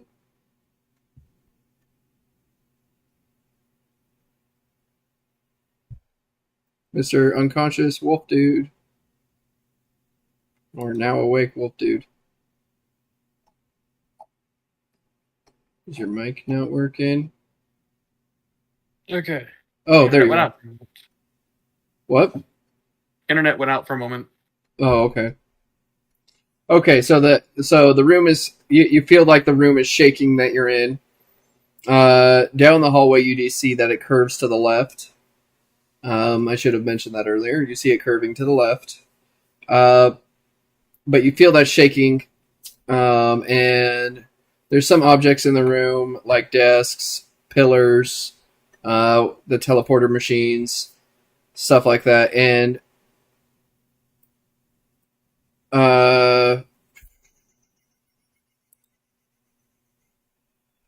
you see Argo run over and hide behind one of those pillars. What is your response? Because now that you saw him run, you feel the ground shaking. I guess I'll do the same. I have no idea what's going You're on get- with these things. You're gonna go and run behind the other pillar, or the same As best pillar? I can. I can't see in the dark right now. Oh no, the room's lit up, Okay. and you guys are off the conveyor belt and all that. So you go and you roll your dex to see if you can make it to, since you noticed it late, to see if you can make it to the pillar in time. You pass your dex at 13? Nope. Nope. I think I have the highest dex at 12 right now. Okay.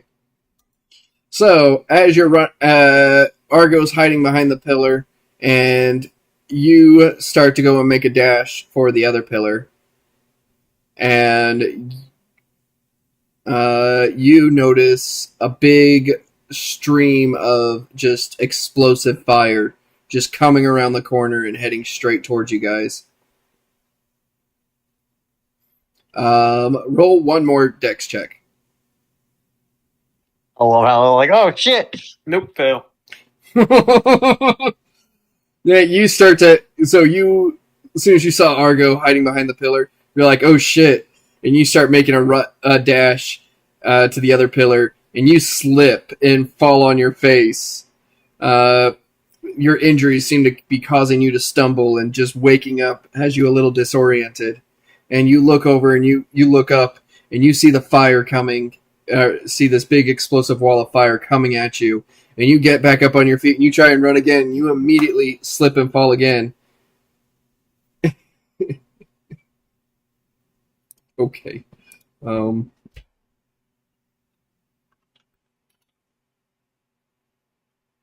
Wait, no, that's the wrong channel. I don't want to type it there. Where's my GURPS? My GM was. You're taking 5 points of damage. You got under damaged on that, I think, because that was 3d4. Okay, roll your HT again to see if you stay conscious at negative 8 HP. No. All right, so you fall unconscious again. I think I'm gonna call it a night for me. You're gonna call it a night for you? Yeah. What? You guys have fun. Why? What's up, Sayron?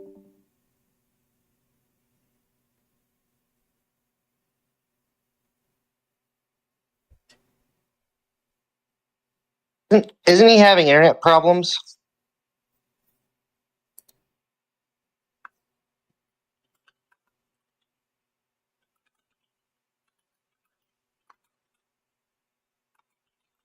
No, I definitely should have grabbed him and pulled him along with me.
I don't know why he's. I don't think it's just his internet. I think he's upset or something.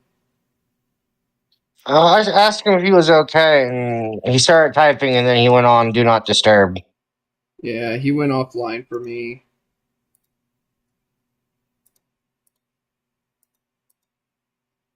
It's okay. He'll just need a minute. We can continue without him. Okay. Well, I was gonna have his egg hatch from the heat. I'm currently the one carrying the egg. I never gave it back to him. Wait, no, you didn't give it back to him? I didn't get the chance. We were kind of trying to get out of here. I thought you did give it back to him. Well, I'm gonna. We can retcon it if you want. I'm I gonna don't care. retcon it and pretend that you do that he does have it, because my whole plan was fringing on him having that egg.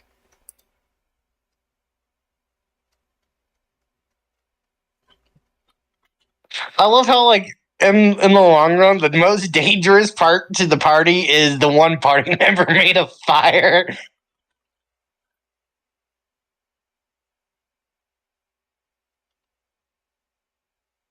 I definitely should have just grabbed him and yanked him with me. He probably would have not took that hit.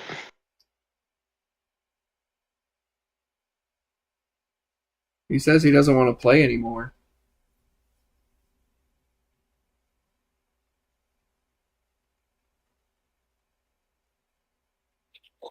Just because he's had some bad luck? Like, everyone has bad luck. In my D&D campaign, I've died 3 times. Like, I'm on half And HP. I'm barely alive. I almost died for a box. I didn't even kill him. That's crazy. You guys are escaping, like, right now. Like, the dungeon's over. Fuck, I was saving the healing syringe for him.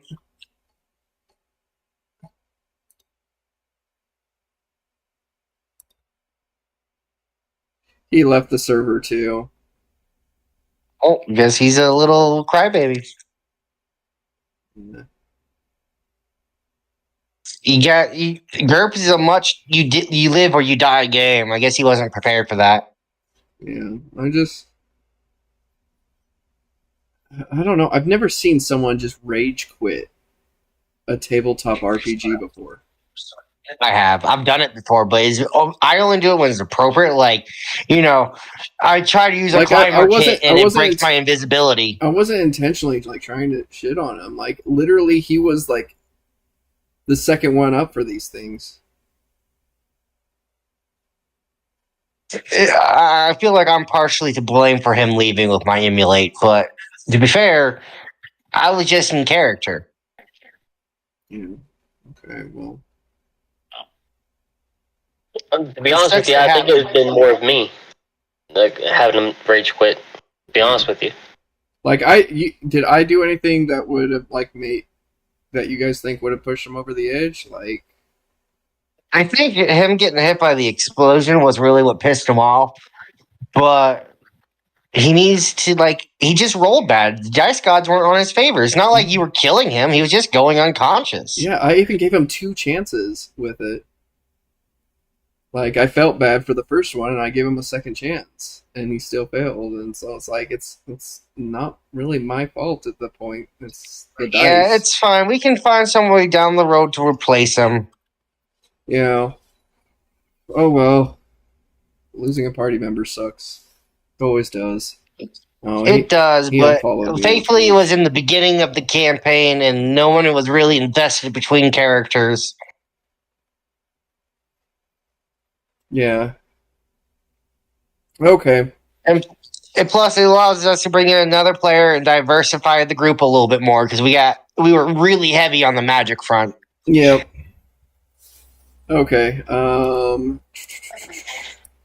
I just wanted to go and showcase just exactly what I had planned out for this map, since you guys are at the end anyways.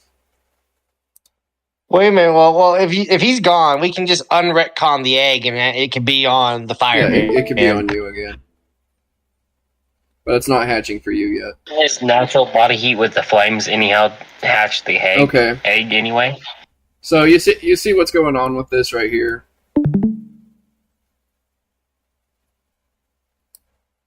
I see. If I continued So through that room, this was I the should've- room that you were in. Yeah, if you had continued, you would have caught up with them over here. If you ran past it, but you ran back and chose to throw one of these cabinets. To be fair, To you get into didn't the tell vent. me that this whole hallway went all the way down. No, I didn't. I thought it was like it was a wall. You didn't ask. You didn't look. Well, you're the GM. You're supposed to set the scene. That's on you. You can't blame me for that one. You grab. It's a bunch of fence. You're not going to see all the way through. A bunch of fence and lasers and cabinets that are supposed to be right here. So I'm not mad. I'm just saying I made the right choice. Yeah, you definitely should have ran because you were gonna. That thing's not gonna. I had that plan from the beginning, and that thing would have killed you. Yeah, like I saw that happen, and I'm like, nope. Okay, but you guys are all down here. I guess since he's not playing anymore, he burned to a crisp.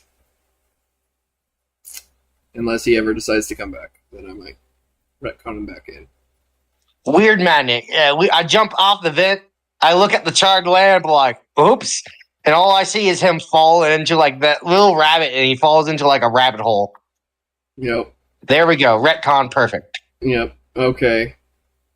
So Void Fox, you're gonna ride the conveyor belt now, right? Yeah, I'm gonna have to make that You know what you acrobatics gotta check, do. which I am afraid of. You got acrobatics or something else to dodge it.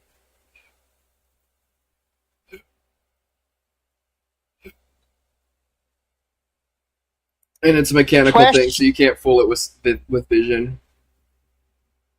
Question. Yeah. It's coming down. Is this a dark conveyor belt? Yep, it's 100% darkness. It's pitch black in there. As the thing that drills a hole through me, can I just have it go into the shadow and then come back out of the shadow? What do you mean? Well, I can put items into shadows in darkness. Yeah. It is in darkness, so as it comes to hit me, can it just go into a shadow and come out of the shadow? Yeah, you could shadowify it. Yeah, I'll do that so I don't have to even worry about it. Alright, you shadowify the claw and it just kind of passes through you as you go through it. But wait, you have to roll your perception to see if you even see it or hear it. I give off a light level. Yeah, but you still got to hear it because that thing is still it's a long conveyor belt that's pitch black. Like Oh, that's fair. you're only it's like having a lantern in a dark hallway. You still got to get close to it.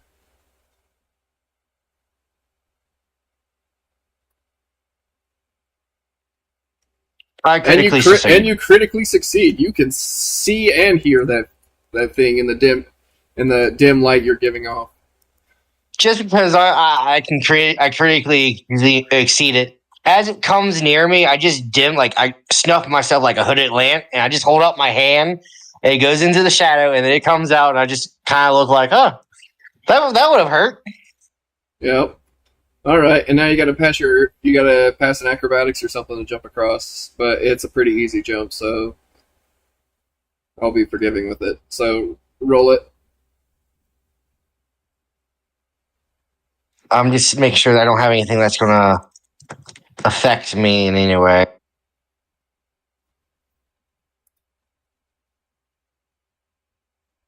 No, I don't get any. I didn't get any mobility spells like I wanted, but it's okay. Yeah. You got flexibility. That's about it. I would fail. You failed. I'm gonna. Well, I said it'll be forgiving because you only failed by one. So you jump across, but you stumble as you jump across, and now you're just laying prone as you continue down the rest of the other conveyor belt, and you get flipped over and land on your back. When you land in the I other get room. up. I kind of rub my fucking head and be like, I'll look around. Do I see like everything charred? Uh, yeah, you're gonna see everything charred. I'm gonna look at the dude hiding behind the pole, be like, where's the other guy at?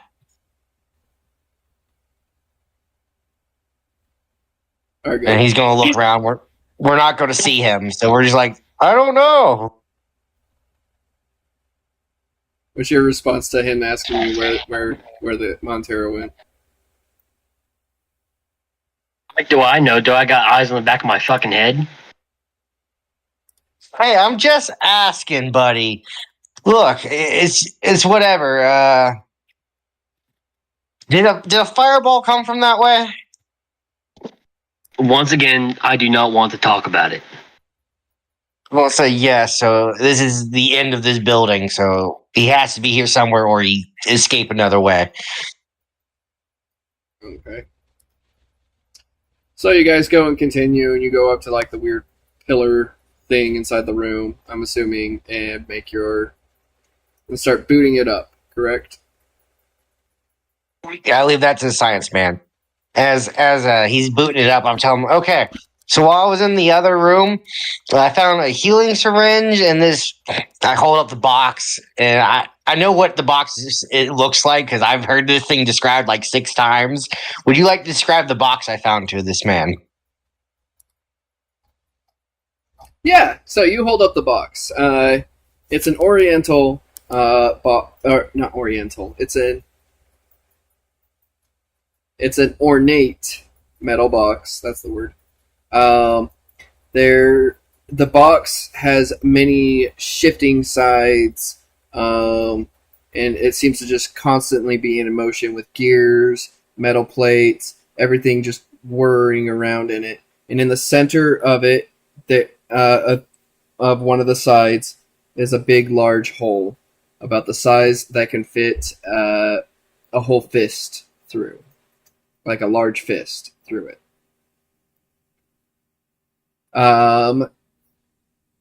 The box. Actually, you guys are new characters, so you don't even know what the box is technically. So as I see the hole, I reach my hand into it. You're gonna put your hand into it. Okay. I have to see what's inside the box. All right. Give me 1 second. I gotta. I'm really hoping with how dangerous this thing could have been out, this is the lucky box.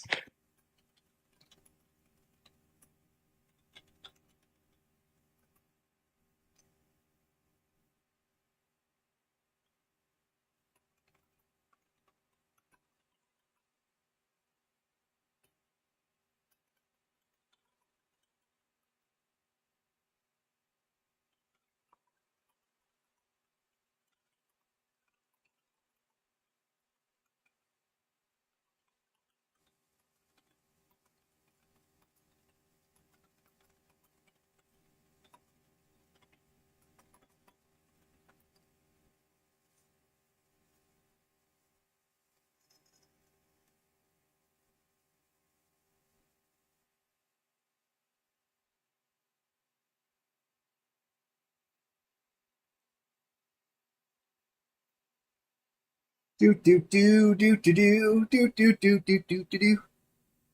I've got a list of 100 different effects that can happen. Now, So I'm rolling a I'll 1d. be happy with whatever result I get, but So may I know, is this the lucky box? roll a 1d 100.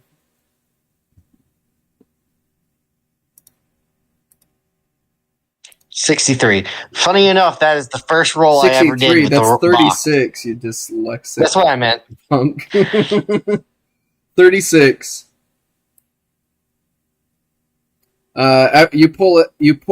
You shove your hand right into the box, and as you start to pull it out, you feel something weird. Like it feels like it's vibrating in your hand, but it doesn't feel solid.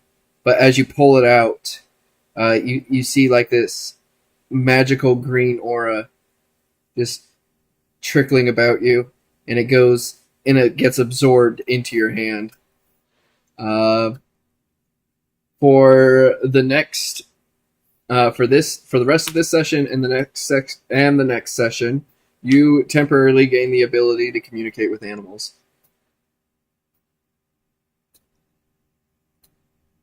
Okay. As I pull up my hand, I'm like, I found this magic box. Did you know if you rolled any lower, or one of the options that you could have rolled was you lose the ability to cast spells? Oh, I would have been pissed. Like that needs to be like something like that has to have like a way to undo it in the long No, run. it's a temporarily lose the ability to cast spells. Okay, temporarily that So wouldn't be as bad. it would have been the same thing as this session and next session. You cannot cast spells. Which is really, really bad for me because I'm like, that's where I get all my damage from. So I got a whole list here. Now, after I pull it out my hand, as a player, I'm just gonna keep pulling from it whenever I feel like it. It's gonna be random. Okay. But may I know if this is the lucky box version? A lucky box? Like the first box I ever drew. It's the box of random, so yeah, kind of. Bad things can happen, Well, or good things I've can experienced two versions of this box before. There's one where it's tilted towards the player, and then there's one where it's tilted really against the player. Oh, this one's split. This one has an even amount of random, or an even amount of good, bad, and mundane. So you could go and get you could get something. As long as it's not going to clamp onto my arm and incinerate it, then I'm good. Like one of the things you could just feel an aura of euphoria and inspiration, so you just feel good. Like that's it. You just feel good. I'm gonna laugh. One of these days, I'm gonna reach into this box. I'm gonna feel a fuzzy hand, and I'm gonna pull out a watch, and I'm gonna lose my shit. Okay. So, but remember, you can only use the box once per person per session. Oh yeah, once a game, I'm gonna pull from this box. It's gonna happen. I'm gonna get my magical time stopping watch from my first character ever. I feel like that would be a poetic thing. Yeah. All right. So, you guys he manages to set up the portal, and you guys are going to go and continue on your journey. What happened here? What did I get a message?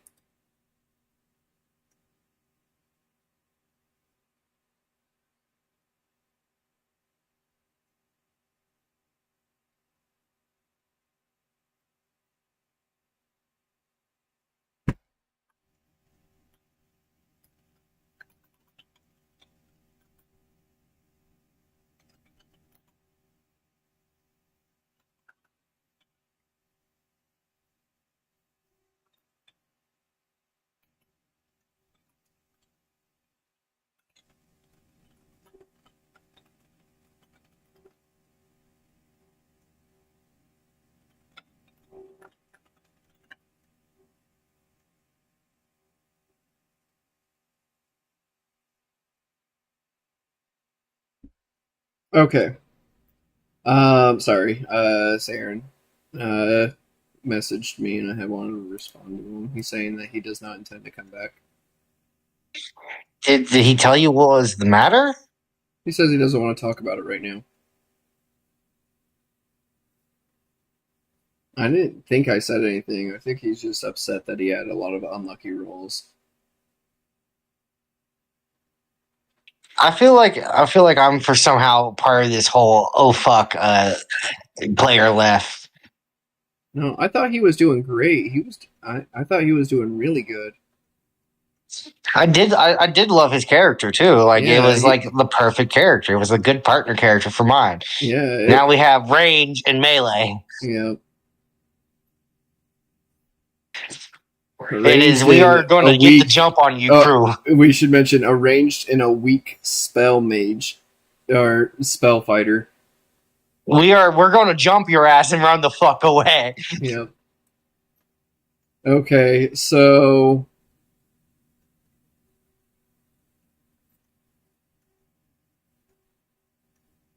in that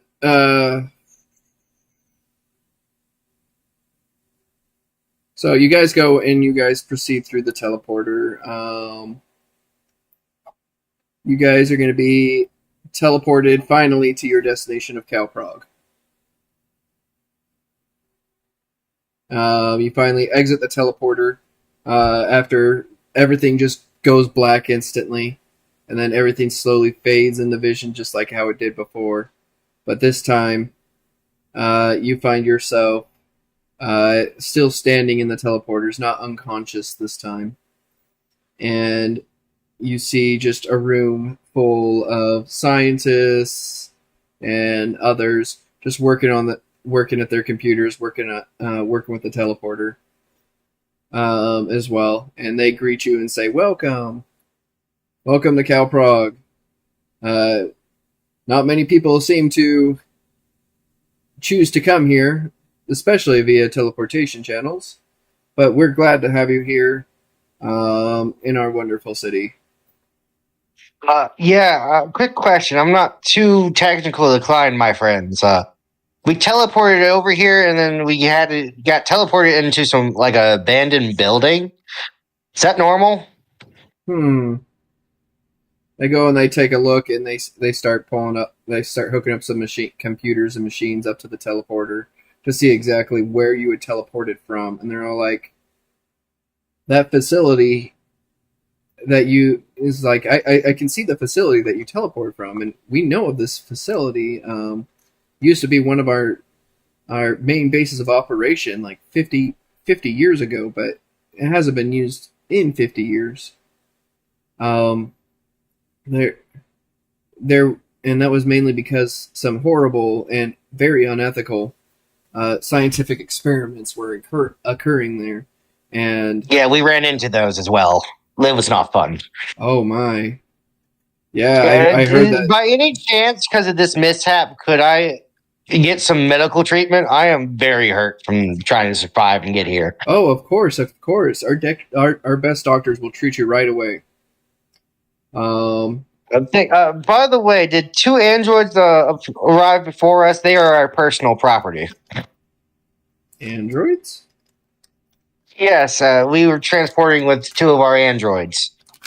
Your androids? Androids, as far as I know, only belong to the cities. Citizens are not allowed to own them. It was a special operation of transporting of androids. We're kind of like freelancers. If you want, I'll roll fast talk. Sure.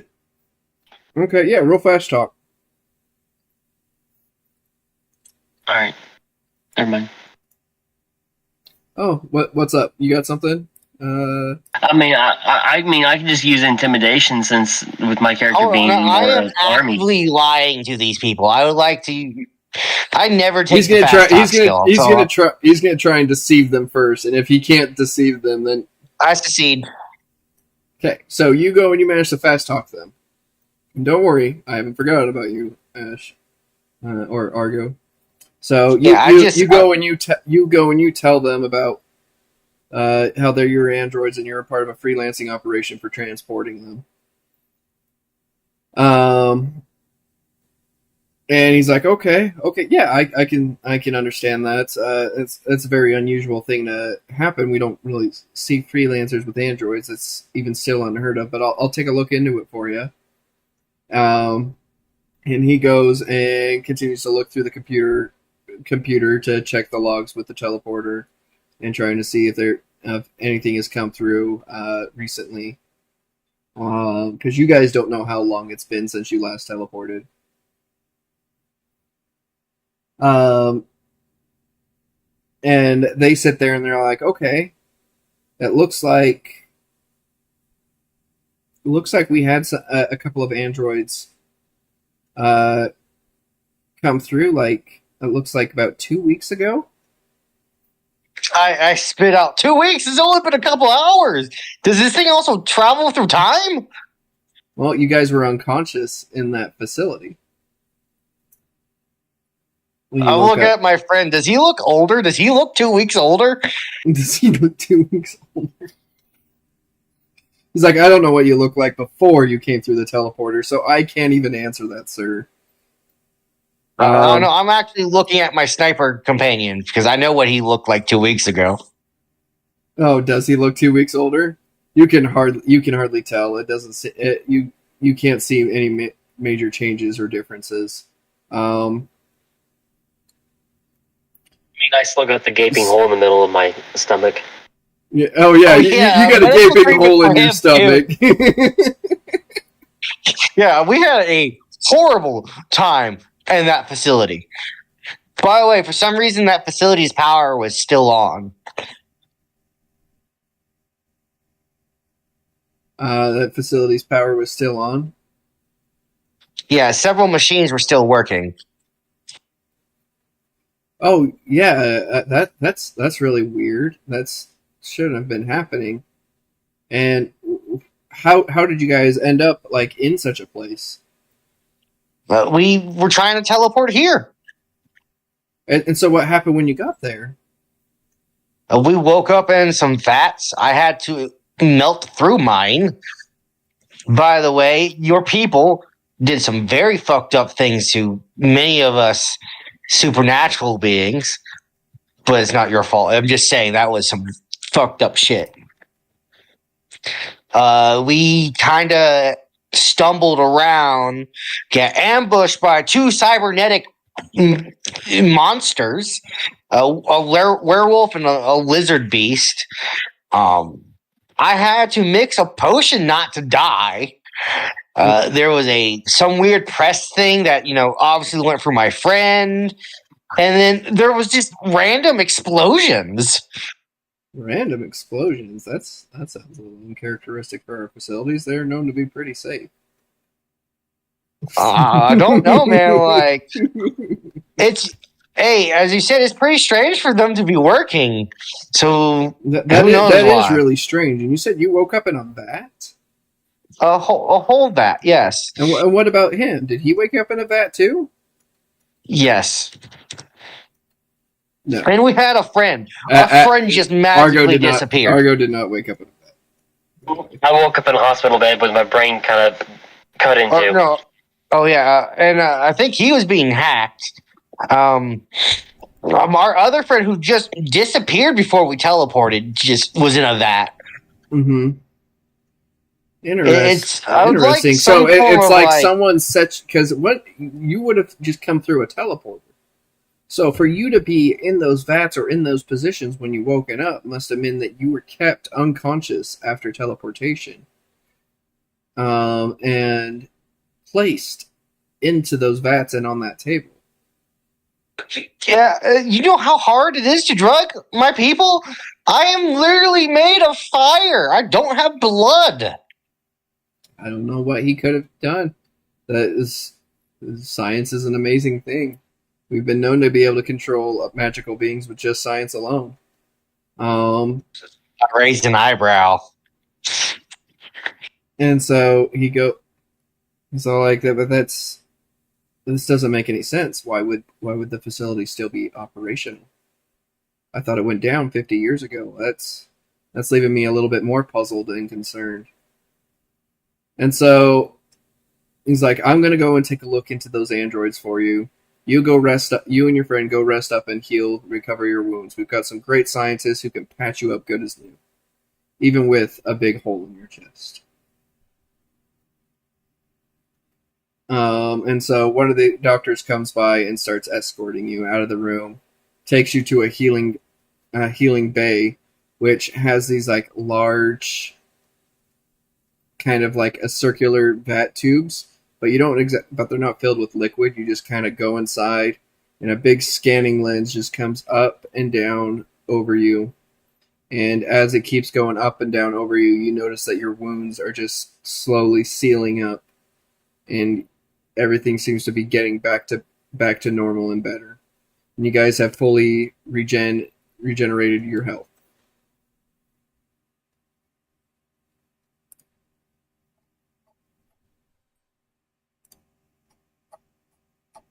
So, with you guys back at full health,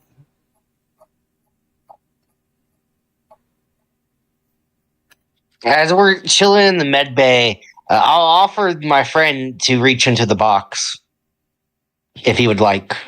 okay. Do you want to reach your hand into the box of randomness? I would partake in the box of randomness. All right, then roll a 1d100. This I is going to be a bet. good friendship if you do this every round like I do. Yes. Yes, it will. 39. A little bit above me. Let's see what I could have gotten. Okay. Do. Give me one moment here. We're just looking through the list.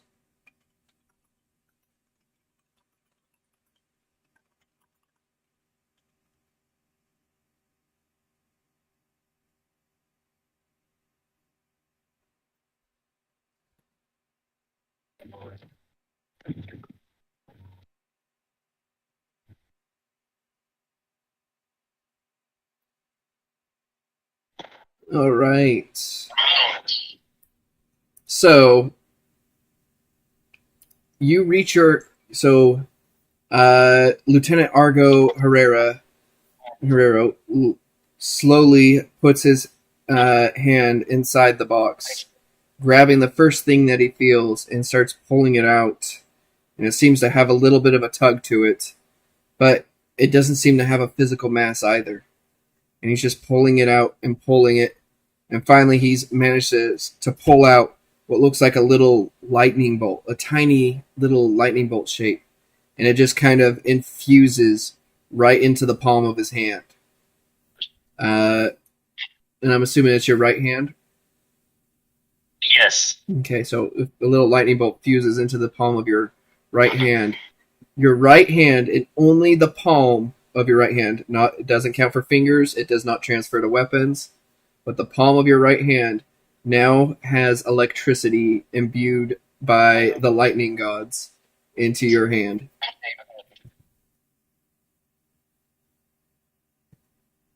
So I can make that. It is a permanent minor blessing from a god. It's very small. It's only the palm of his hand that works. Okay. You know Can I control the that electricity? would be really good for our martial arts guy who left. But it also only works because he has cybernetic enhancements. Okay, can I control the voltage that comes out of this, blessing? It's just a small amount of electricity. It's nothing major. Okay. It's only going to do like 1d2 damage if you try to shock someone. Okay, so I can basically use that like a defibrillator. Kind of, yeah, if you wanted to. It's not enough to kill someone, but it's enough to shock.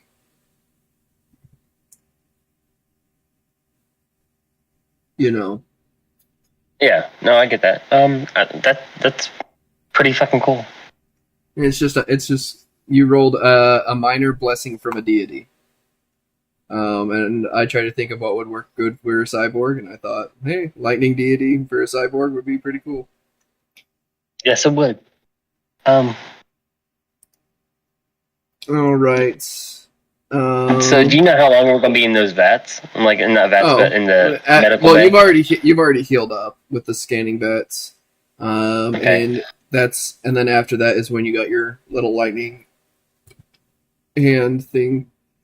So now as you're sitting there brushing off your wounds and inspecting your cool new little electric sizzling hand, you take a look around and you notice the entire room is empty now. There is no one inside the healing bay anymore. All the researchers and scientists have left, and doctors and everyone are gone. The next thing you see is what the scientist that you said, or that was talking to you earlier. He comes into the room by himself, and he comes up to you and he says, "I have already evacuated the building while we let you heal. I did this as a courtesy because of the factory for the factory dilemma that you had went through. However, I did a little bit more research into those androids that you said had been missing, and there is an APB or whatever Amber Alert out for those androids that went missing. And 2 weeks ago, we did have them come through, and they were quickly recaptured and resent back to I keep forgetting the name. Back As he's telling the city, telling him whatever, this, the I have capital. like no emotion on my face. I do not care. Yep. I just shrug like, oh well.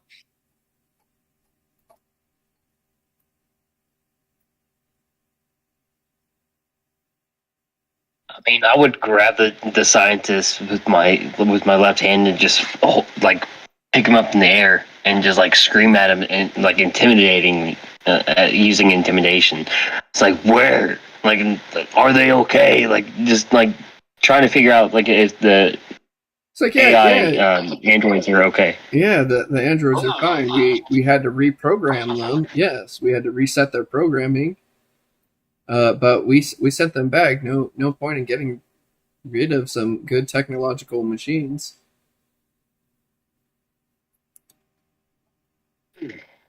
And so the robots were the androids were factory reset and sent back to the capital in the 2 weeks time that you guys were gone. The scientist will realize I do not give a fuck. But it was clearly my friend's mission. Can I try to use fast talk to calm my friend down? You can, but let's see, Lieutenant Argo. I want to see what because he has a sense of duty. He's got stubbornness and callous. All right, we're gonna go on. No, stop pulling this up. Da, da, da, da, da.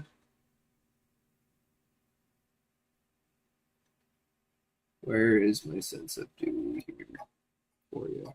Because you have it at -20.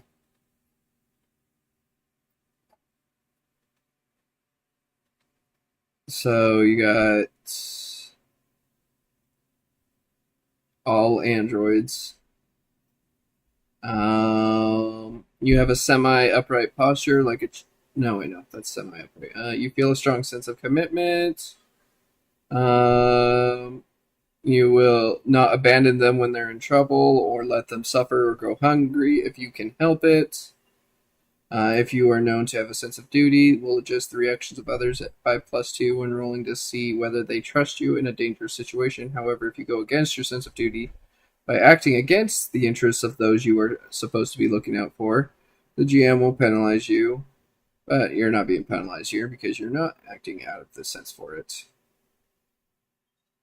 Based on the group, you feel compelled to aid. Blah, blah, blah, blah.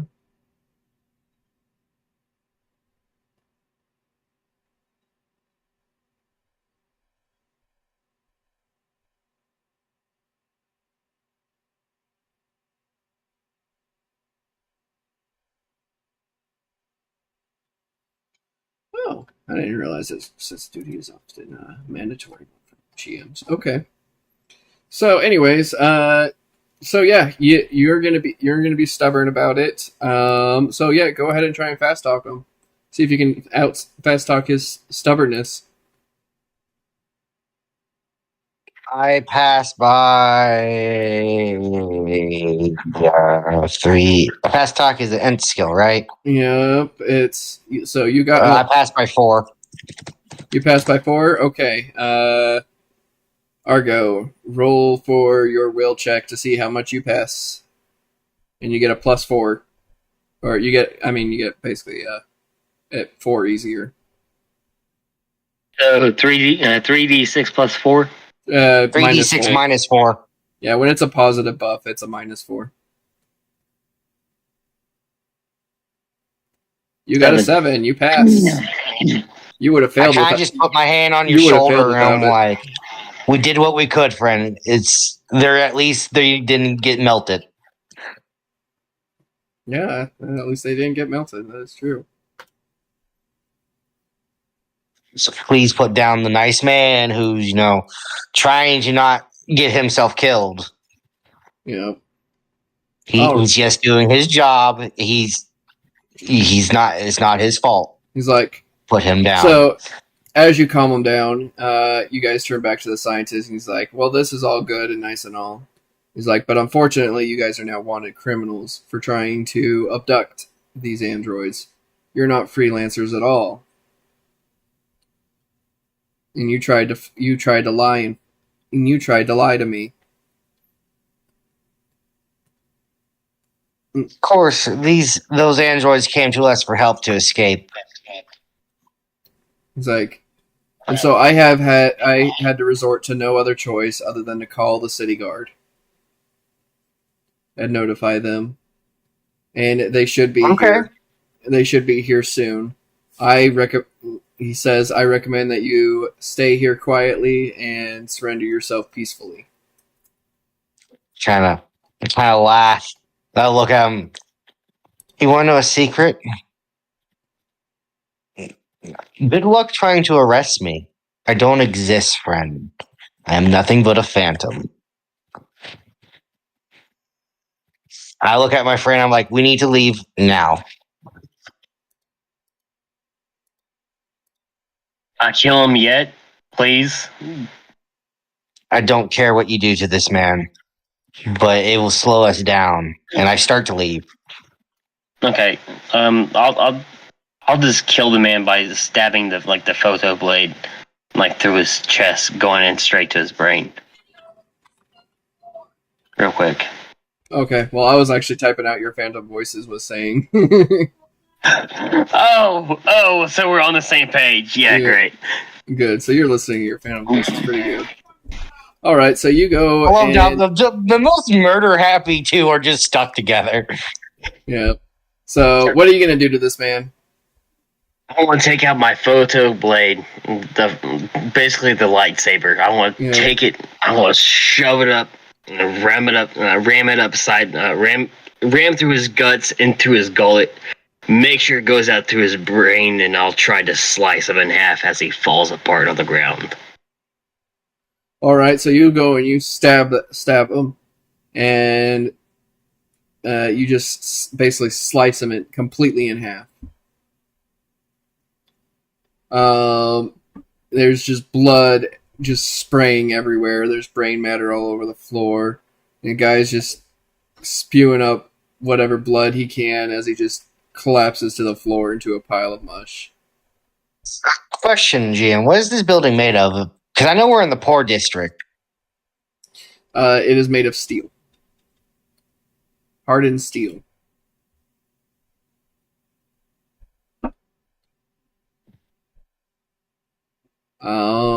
And so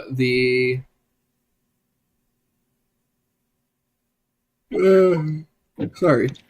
And so right after you would kill the man, you see a couple, 2 guards just rush into the room. And they're all like, there's the people that we were told about. And look, they've killed the head researcher of this facility. Get them. And they just start running at you. Question. Saying this is like a research facility, is there anything flammable near them? No, not in your room. You're in the healing room.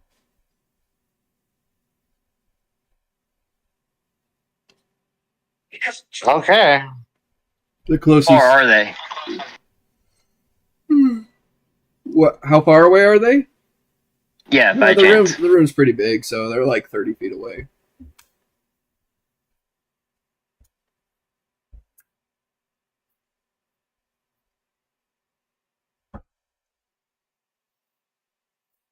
So, I'm gonna recommend running, but I can see here that Argo, roll for your basically overconfidence and on the edge. So roll twice. 14. 14. What's your second roll? 7. 7. So you don't have to go all out, but you are confident that you can take them on. You are. It's just those two, right? Yep, you are overconfident and believe that you can take them on. Megalomania act up here as well. Is that megalomania? Yes, I do. Oh, you do megalomania? Yeah. Yeah, You want to go and roll against it? I will. Just because these guys are basically. I was the one being peaceful here. Okay. So you I start. pass. You pass. Perfect. Yeah. All right. So, you're confident that you can go and take them, but Prometheus is sitting here thinking, realizing I'm like thinking the we're gravity of the outgeared situation. and outgeared right now. That if there's two soldiers running at you right now that are heavily armed and augmented, there's probably more on the way than just 2 guards for the whole city. Yeah. Question. Can I use my ability to make like a little dark area around us? And can Yeah. I fast talk him out of fucking being a dumbass? You could try. You don't have to fast talk me. I was going to fucking bolt it anyway. Oh, but I was just asking out of we're curiosity. confident that you can take overconfidence. them. See, you have the Yeah, I'm overconfidence confident. trait, meaning that even in the most dire of circumstances, you believe that you can take it on head on. I failed. I couldn't fast talk him out of it. Let's see, overconfidence.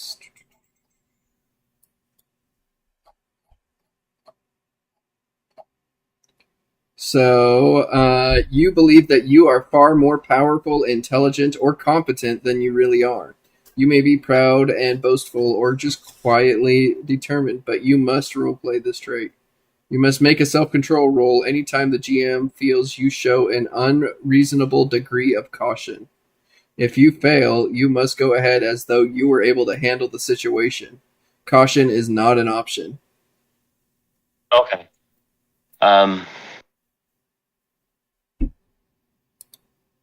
I'll just go ahead and shoot at them. I'll try to aim for their feet, try to slow them down. Okay, what are you gonna do? You failed your fast talk? Yep. Alright, so Prometheus just starts talking to him and trying to convince Lieutenant Argo to get out of there. I don't know how you're gonna roleplay this, but do it horribly. I just walk up to him like, "You're a dumbass. Let's leave." You're dumbass. Let's leave. You make me. Okay, so start making your attacks then, if you want to go and make your attacks. Yeah, I'm going to just aim for the feet and stop them mid-run. So that'd be... Just to let you know, feet is an aimed modifier. Okay. So to hit someone in the feet, Bam, bam, bam, bam, bam. What about okay? What about the legs? Is the legs a little bit easier then instead of the feet? I'm trying to find that here. Do. That's not what I'm looking for. Character development. Where the? There it is. I think it's in these things. Okay. Where does it say?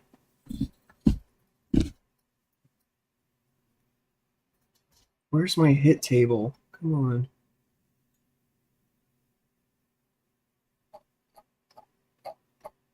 These things usually have like a built-in hit table, I thought. Okay, here we are. It was down at the bottom. To hit a leg is a -2 modifier because you're having to aim a little bit harder. So if you're going to go and aim for his feet, roll your 3d6 with a +2 on it. 11. 11. Does that passes your 15 gun skill, I believe, right?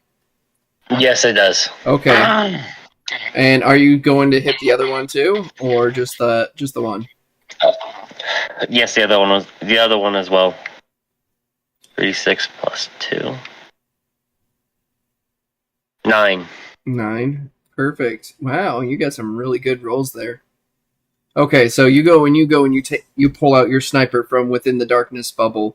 They can't see you, but you can see them, and you just take 2 shots really quickly right at their feet as they're running towards you, and you manage to nick them right in the legs. Roll 1d4 damage twice, so roll a 2d4.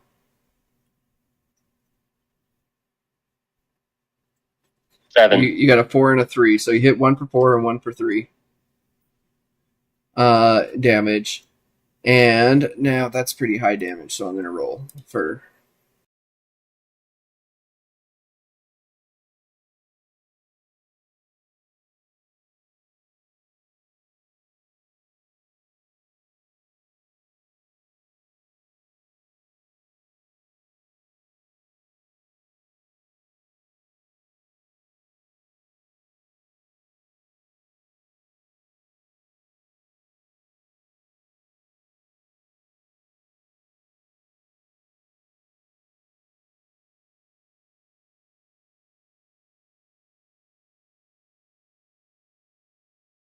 I'm looking around. Tell me, do I see an exit somewhere?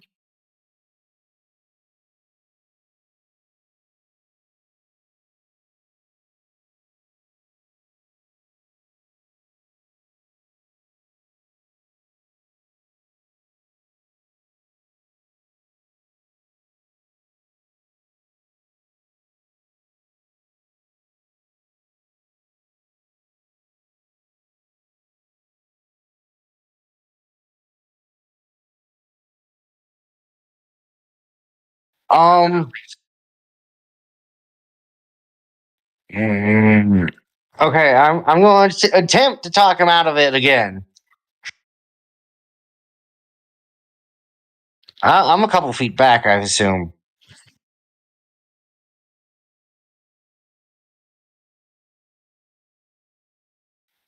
I succeed this time. I succeed by 6.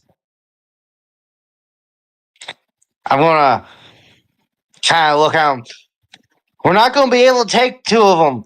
They're like cockroaches. That if there's 2, there's more. Let's fucking run and set up a point where we can at least defend ourselves.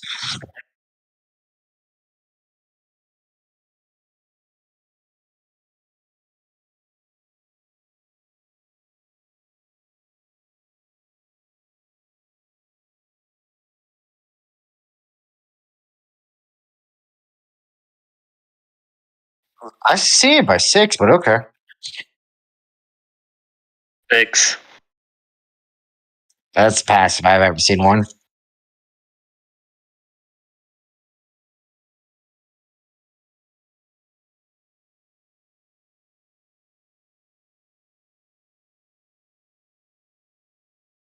I mean, with the guard so close, we have to take him out. But after that, we can book it. Um,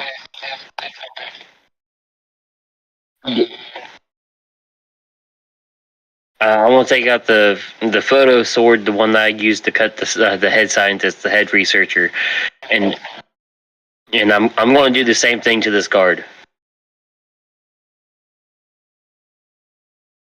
And just end upward. Yes, just end upward.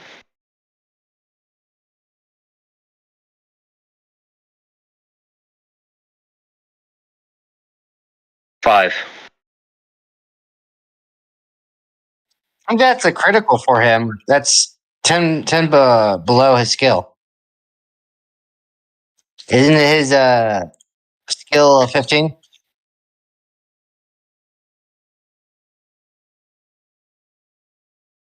So that's 7.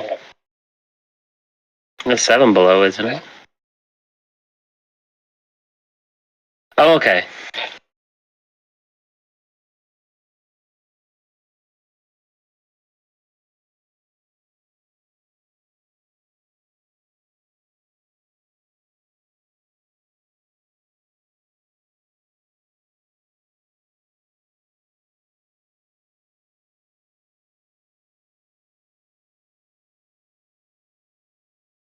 Failed.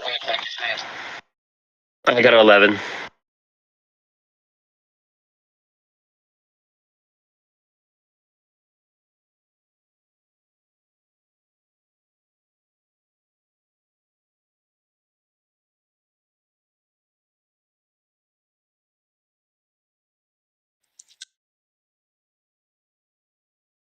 Stupid question, GM.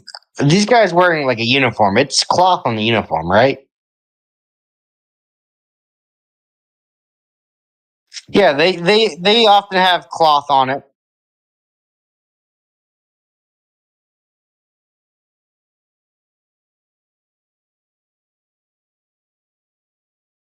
Okay.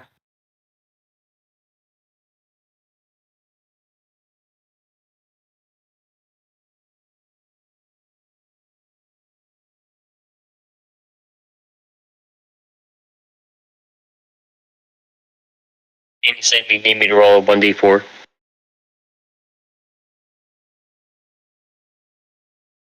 2.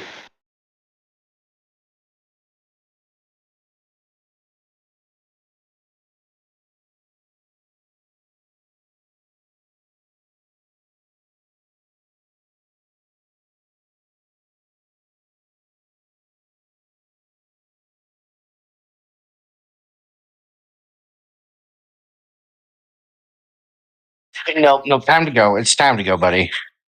Yeah, it's time to go.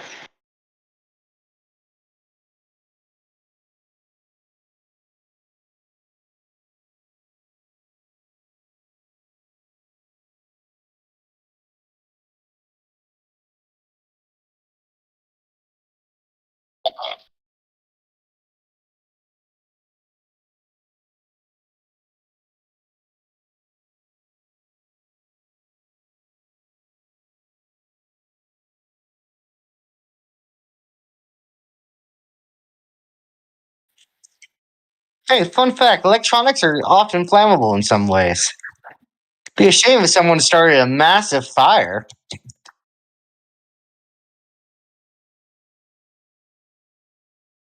Hey, they're going to have to make a choice: chase us or teleporter.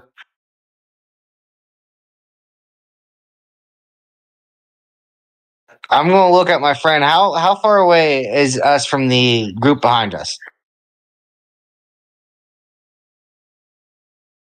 Yeah,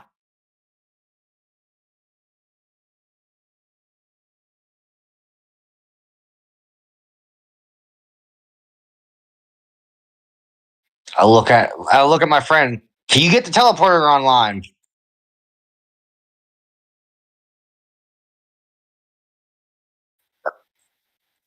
Okay.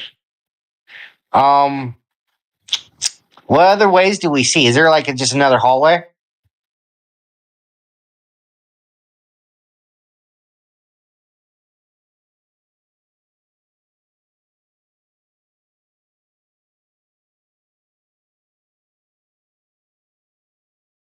Okay, so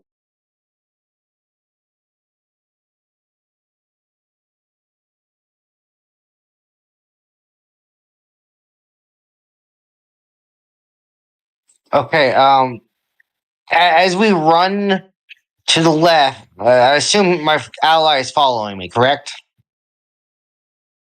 As we run through there, can I create like fire, like a little fireball in my hand, and just throw it onto one of the computers in the teleporter room?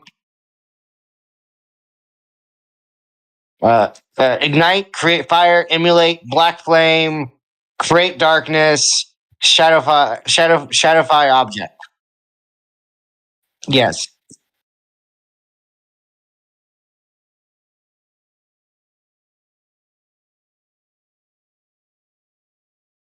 Yeah.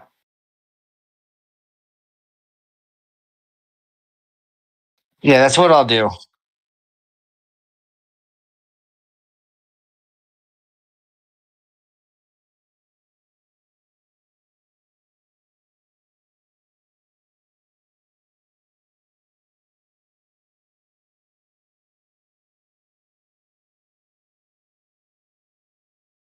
Did I at least damage the computer system?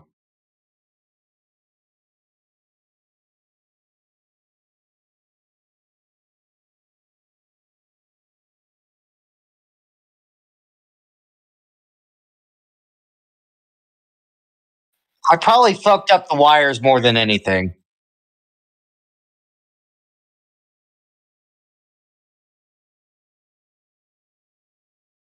A shame, but I'll keep running.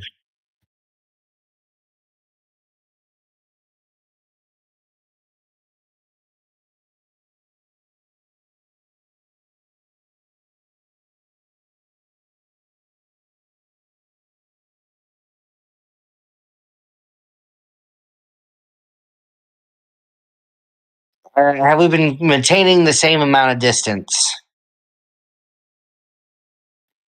Um, I say we keep running.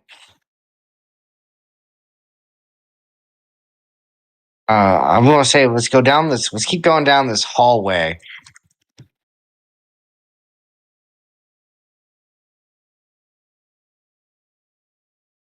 I was asking my friend what he wanted to do there because I can't dictate the whole thing. I'm just gonna follow. I'm Okay, gonna who's just follow gonna for this follow? moment. We'll run down that hallway then.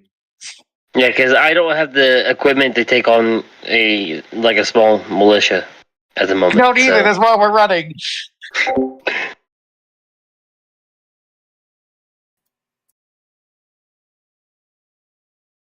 I mean, wouldn't this also be going to my phantom voices be kind of kicking in too? Yeah, sorry, I Oh had no, to mute I've for a docked second some because sense I into had you. I think we got like a little bit of respite. respite. Yeah.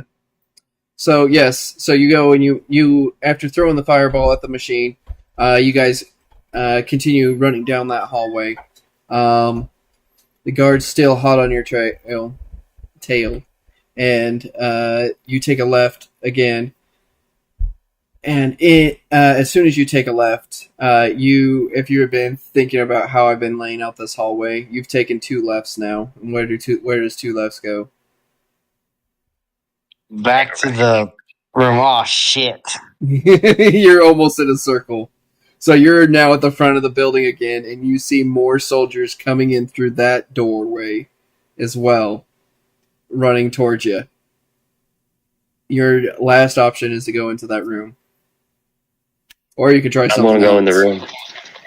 Yeah, I guess we make a turn around quick and make a blitz for that room. Right, so you turn around and make a blitz for that room, but because you had to turn around, both sets of guards now have 20 feet away from you. That's fine. So they are very close to getting you. In this As room, we run into that room, can I try to just? Oh, hold up, I'll let you go. Sorry. You take a look around the room really quickly, just seeing as you run into it, and it looks like a big conference room with large glass windows overlooking the city streets. Shit. Okay. As we run into that room, can I make another fireball and kind of just toss it at the two guards? Yeah. You can definitely go ahead and do that.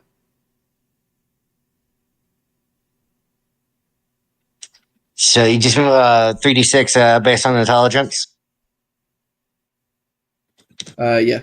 That would be a 3d6. I pass. You pass. Okay. And what are you? Yeah. Who are you throwing it at? Which group? Or are you throwing it at the I'm door? trying just throwing it in front of the two guards that are the closest to us, trying to stall them as we run for a window. Okay, so you're just basically throwing it into the doorway to stop them from going in. Like kind of slow them down for a minute. Yeah. Okay. Let's see here. I'm gonna do there it is. Guards. And they have some chance. Oh, that rolled completely even. Okay. Half of the guards are scared of your fire and are taken back, especially the ones in the front. It literally scared the shit out of them, especially because they're not used to seeing magic. But the other four guards, they seem to be a little bit more veteran, a little bit more grisly, so they've dealt with a lot more, and they're used to like dealing with fire magics and things like that, in the fields of battle. And so they aren't phased by this at all, and they continue to try rushing through that fire. Just long as it slowed down, like long as it gave us some more space is all I was trying to do. Yeah, and you did give more space because it's the four in the back who are now. So I'd say you got like 30 feet. The ones in the back are the ones who are rushing there's through just the the flames. windows in this room, right? Just a bunch of glass windows in that room. And I'm assuming there's like a wooden table saying this is like a conference room, Yeah. right? Yeah, it's a wooden table because it's a conference room. I look at my friend and it says, "Jump out the window." I mean, before we jump, how far down is that jump? does not matter. I am so glad you asked. Because I was hoping, I knew Void Fox would try and just jump regardless. I have done this before, and luck has been on my side. You have, but you're in a 6-story building.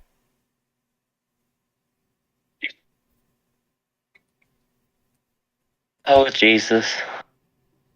So, but there are some buildings that are pretty close. The alleyway down below is 6 floors down. So you're looking at 10 feet per floor, so 60 feet easily. And you could say we can make it to another building, though, right? But there are other skyscrapers that are, or large buildings, I should say, because it is the future nation. A lot of the buildings are taller rather than numerous. You can easily go and jump to the other side, to one of the other buildings, but you would have to pass an acrobatics check. Now, is there like a fire escape since these are futuristics? No. No. The buildings are made of metal. They're probably not too concerned about fires. They're literally just all metal, like. Our best bet is to jump out the window and pray to God we make it to the other floor. Everyone just goes through their teleporter and escapes.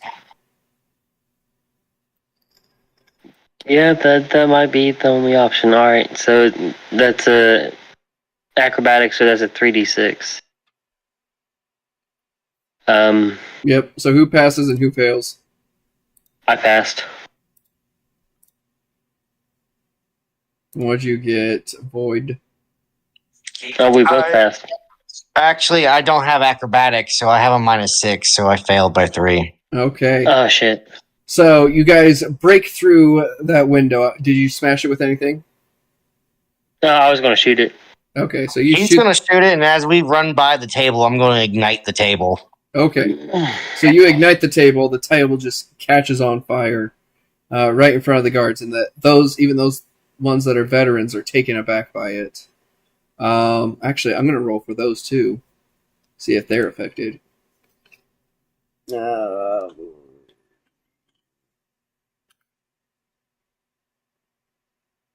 Only one of them makes it through. 3 of them are taken aback and just stunned by the whole fire. But one of the guards wasn't having any of it. His resolve seems to be so much stronger than all of the rest. And he pushes through, and he runs up to the window. And just as you guys are jumping out of it, we got Argo sitting there with his sniper, shooting the window a couple of times quickly before he just breaks through the glass. Prometheus just uses his heat to just kind of melt the glass around him as he just jumps through. All right. And now Argo goes in, heads towards one of the distant skyscrapers. It's only about a story down, but it's just enough that he's not going to sustain too much damage, but he can make that jump. And he lands skillfully, doing a little bit of a falling roll as he lands, and before quickly getting back up onto his feet. Prometheus, you jumped out that window and you thought you had the distance, but you fall short. Your hand just slapping the edge of the building as you start to fall over the side. Can I try to slip into a lower floor? Like, because I can melt through the windows. No, I was going to actually roll for something else here. Oh, yeah, you roll whatever you want. You're the GM. All right. Yeah, you got a good roll here. Weirdness magnet could save me somehow. Kind of. Not yours, though.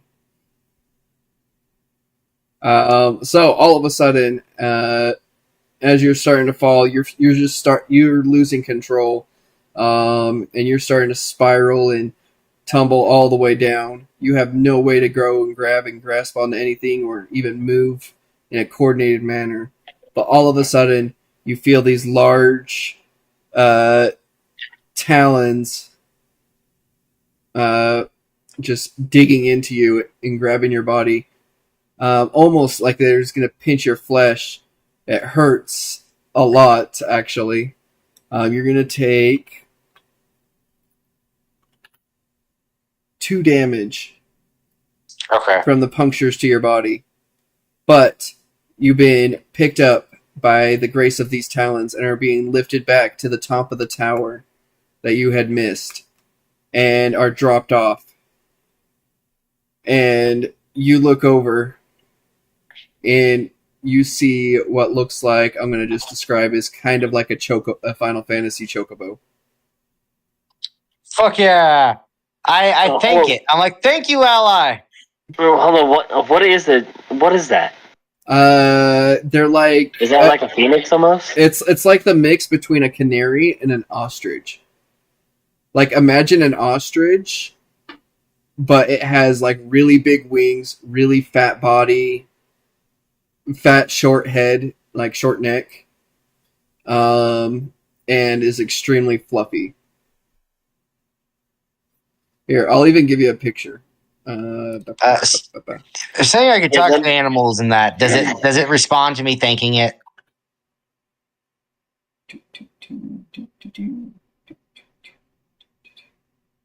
One sec.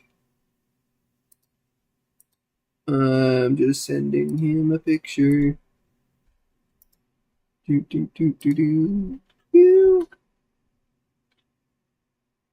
Oh, okay. So yeah, that gives you a good mental image of what it is. And you just... Okay, thank you. Yeah, no problem. So you go and you both just see, and you're just looking at this like chocobo-looking bird creature just standing there, and it's cooing affectionately. Even though you can understand creatures, it just seems to be making baby talk, because as you also look over to the side, you notice that that the painted egg has split in half and is laying on the floor. Can I take the chocobo with us? Yeah. Yeah, that painted egg made it so it's now with you, and it thinks of you as like a mother. Yes, chocobo. But you have now gained the disadvantage of dependence, and it is So this thing is once. dependent on me, Yeah, right? yep. The thing is dependent. It's the dependent disadvantage. Okay. It is dependent on you because you're the one who hatched it. It would have gone to what's his face, but That's perfectly fine. A chocobo, man, a flying chocobo. That is worth having a dependent. Like, let's see. So their importance is considered a loved one. The dependence is a relative or a lover. You may not put anything before his safety.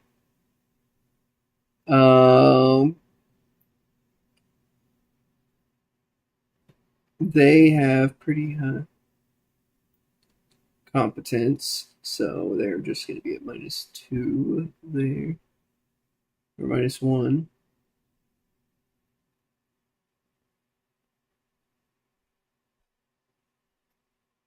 And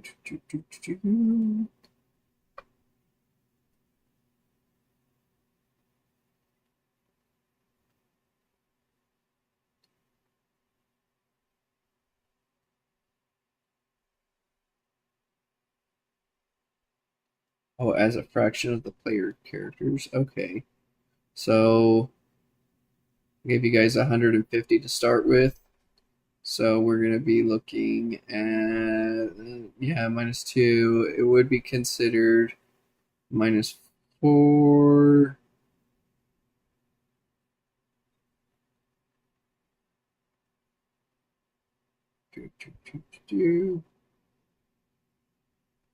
It says it's a pretty big one, basically. So, I will go and get, after this right. session, I'm going to go and create a character sheet for your Chocobo of basically that you get to go and reference. And then because you as the parent, as you earn points, your dependent will also earn points. But they will Okay, scale. so it's like it's a companion character. Yes, it's In exchange, I have to make sure it stays safe. Okay. Yep, it will stay safe, or else you are going to suffer very severe consequences. Until it probably gets older. Yep. So, yeah, I'll create it, but the points it earns is not the same as the points you earn. It's only going to earn like a small percentage, like 60% of the points you earn. Okay. Do I get to build it from the original point, or are you doing that? I get to build. I'm building it from the original point, and I'll have that ready for the next session on what it can and can't do. Okay. You could really fuck me over by giving it like non-fucking skills to keep it alive. Mm-hmm. Please don't, because that's some bullshit. No, This is not even my fault. I'm not gonna do that. Like, mostly I'm just going to stash it away until it's old enough to really do anything. But so what it's gonna go and do is it's gonna go and run up. It's gonna go and like cuddle up to you and put its head right up to your chest. I pet it and I'm like, we gotta go, and I try to fucking lead it off with us. And the Chocobo creature nudges its head right underneath your pelvis, and then just flips you up into the air and has you land right on its back. Fuck yeah, I have ninja mount. I have to. Oh man, dude, make me a ninja mount. Come on, man. You know you want to. What's a ninja mount? It's a mount that's specialized in stealth, so I can still like I could be like a ninja cavalrier. Oh, interesting. Maybe I'll look into it. But anyways, you land on it, and you go and you take a look back at the guards because it may have flipped you onto it, but because of how it flipped you on, you're now riding it backwards. So you're watching that one guard at the window, as he's going and aiming his little laser rifle at you. And I'm assuming that the Chocobo and Tash are gonna run, or Argo. No, can I see like the guard aiming at? Yeah, that's a good question. Let's have you roll for perception to see if you even notice the guard. The Chocobo has 11. I mean, if we use like telescopic zoom. Yeah, I would say yeah. You got it. You got it. Okay. Can I shoot at the guard and aim for center mass? Just try to get. You can, but I don't recommend fighting. Okay. I recommend we just run. Let's run. Yeah, let's just do that. You guys just got healed up. Okay, so you guys start running, and you start running across the rooftops. The guard is firing random shots, and this is just for cinematic effect. He's just shooting shots all around you. You seem to be just dodging every single one of them as you're running across the rooftops. Bullets are raining down at a rapid rate, though, all around you. You go and you approach the next building, and it seems to be a little bit farther of a jump than the last one, but it definitely looks doable. I want you to roll an acrobatics +2. So that'd be 3d6 +2. Do I still roll that, or is the Chocobo just going to get me over it? 19. So that's a fail. You critically failed. You got a 665, which is a 17. That's a critical failure. Yeah. Oh gosh. Okay. Let me roll mine real quick. Because I get to play the Chocobo, basically. Oh, that's perfectly fine. As long as you don't purposely put it in situations where he's going to fucking die, I don't give a shit. I'm fine with this disadvantage. Yeah, this one passed. Okay. Yeah, you get the dependence, and I get to control the Chocobo. So I get to kind of play with it too. But it's a minor character who's super weak, so I don't get to do much. I would be happy if it's just good enough at hiding so I don't have to worry the fuck about it. So so the Chocobo, so with the two rolls that happen here, between Argo and the Chocobo, Argo falls flat on his face as he goes to go and jump, and then something caught his toe right as he was getting to there, and he just falls flat on his face on top of the roof. And the Chocobo, I gotta roll for this one because I had to do it last time. Yeah, yes, okay. The Chocobo comes by and does a quick snag pickup where it lowers its head and it just grabs onto your shirt, I guess. Whatever you're wearing. I don't know if you've got a jacket or a shirt.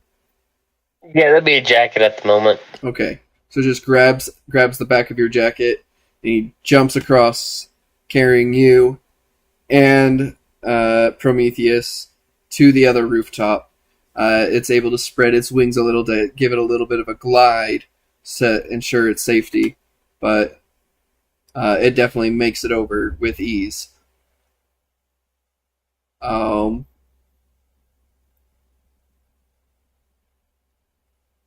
And as soon as you land on the other side of or on that other roof, the Chocobo drops you down. And the guard stops firing you because he's now trying to hit you from 2 buildings away, and he has no hope of doing that. So you've now escaped to another rooftop. You are 3 stories high. Wait, no. You jumped down to 5. Now you jump down to 4. You're 4 stories high in the air. What would you like to do?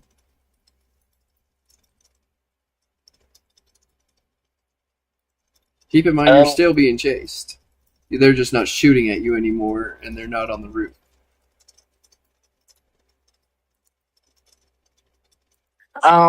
Liz, how tall is the next building? Next building is going to be higher. I can tell you the Chocobo's not going to be able to jump it. Is there a way to enter this building? Yeah, there's a roof. There's a roof door, a roof access door. Is it locked? Yes.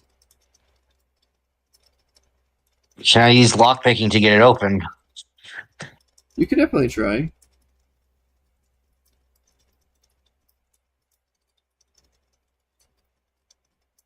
I pass.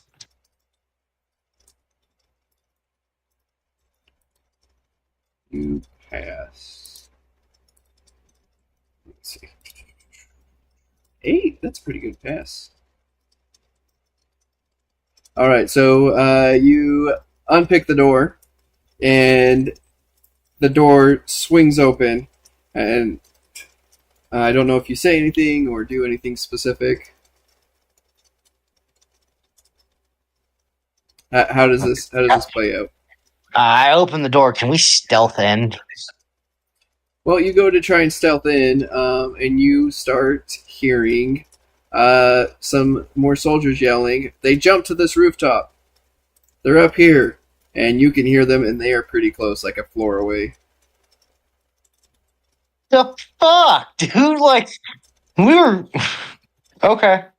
A floor away, so we have 1 floor to work with. Yeah, you got one floor to work with, or there's other options. We're 4 stories up, right? Yeah, that's 4 stories, 4 floors, 40 feet. So any way we could jump from this building to the next building through a window? No.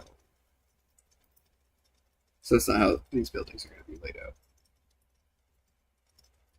The next building over is more like in a thin shape. I'm trying to think of Okay, so there's like no window we could jump to. Okay.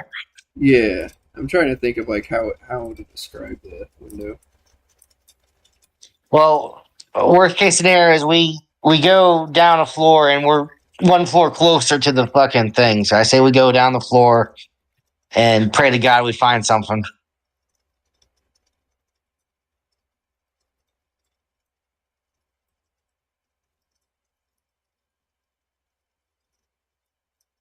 Okay, so you said you're sorry. I was trying to look at a building. You're gonna go in and try and do what to the floor? I guess we're gonna go down a floor and see what's down there. The Chocobo tries to go in and follow you, but you notice that the Chocobo can't fit through the door. Okay, so we're not doing that. All you've described is 1 building. Looking around, do I see any like escape routes?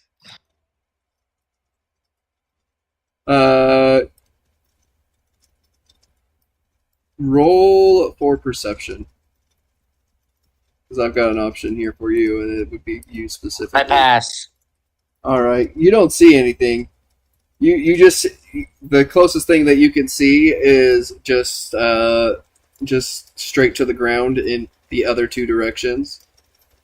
But that is when you notice your Chocobo saying climb. And is like motioning for you to get on. I fucking get on. I didn't get off of it. Well, you were I thought you got Oh, off. I had a You would lockpick. have had to That's get right. off the So, lockpick. yeah, I hop back on it and let it lead. Okay. And Animal instinct, go. all right. And then the Chocobo gets up, goes over, and starts making the same motion towards Argo. Get on my mighty steed, friend. I want to jump up up on the creature. Okay. Um, So you jump onto the giant bird-like creature, and as it just it starts making a full sprint towards the edge of the building, near one of the empty sides, and it jumps off completely. It opens up its wings as wide as it possibly can, and it slowly just glides through the air. But, well, I shouldn't say slowly. It's going pretty fast, but it's gliding through the air, and it doesn't have a very fast descent. So it's going pretty far despite the size of this bird. And you make it a good 300 feet, maybe 400 feet out before you start to touch ground. And the Chocobo lands. And you are now in the outskirts of the town. The police have very little chance of catching up to you anytime soon, especially because they wouldn't be able to keep track of you. But you are. Stupid question: is this a male bird or female bird? I'm gonna say it is a female.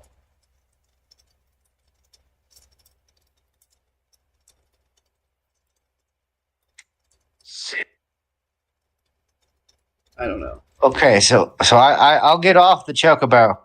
I'm gonna pet its head. And I'm like, I'm gonna name you Blitzy. All right, Blitzy it is.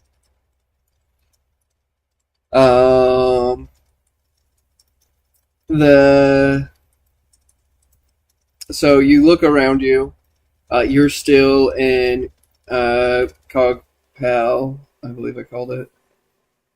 What was our job supposed to be in the beginning again? So your job is I was about pause. to investigate the occultism that is occurring. It's like an occult or organization trying to dismantle the nation's government. Oh, that's a shame because I think we're against the government now. That is kind of funny. Just because you're a criminal doesn't mean you hate the country. I don't know. Like they don't even know who the fuck I am. They're gonna get a sketch of me, kind of pull up on the record, be like, "The fuck." But they're talking about remember dark magic rituals, binding technology with demons. Sounds like something I would actually enjoy. High grade military augments going missing. Hey, buddy, do you want to go rogue and just join the bad guys? People killing each other just Yes, randomly. kinda. Like, I'm not gonna lie.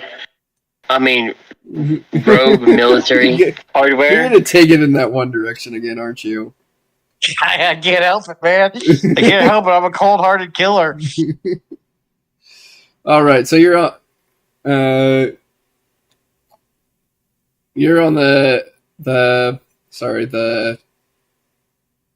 outskirts of Calprog. Now you do have a lot of buildings in the area, but they're a lot shorter, much shorter. They're very dilapidated. It's very dark. You're basically in the slums of a technological era city. So think of the slums of Cyberpunk. Okay. So it's more modern day buildings. Yes. The whole city is like Cyberpunk. This city specifically is more like Cyberpunk than the capital. The capital is all shine and brightness.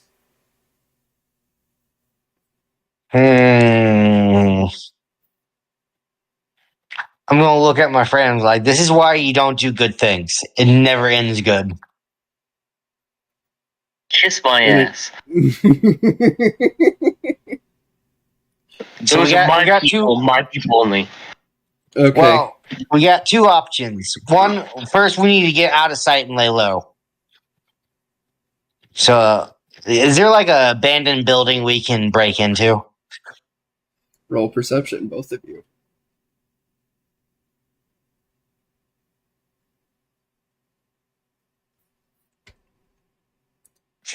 I pass.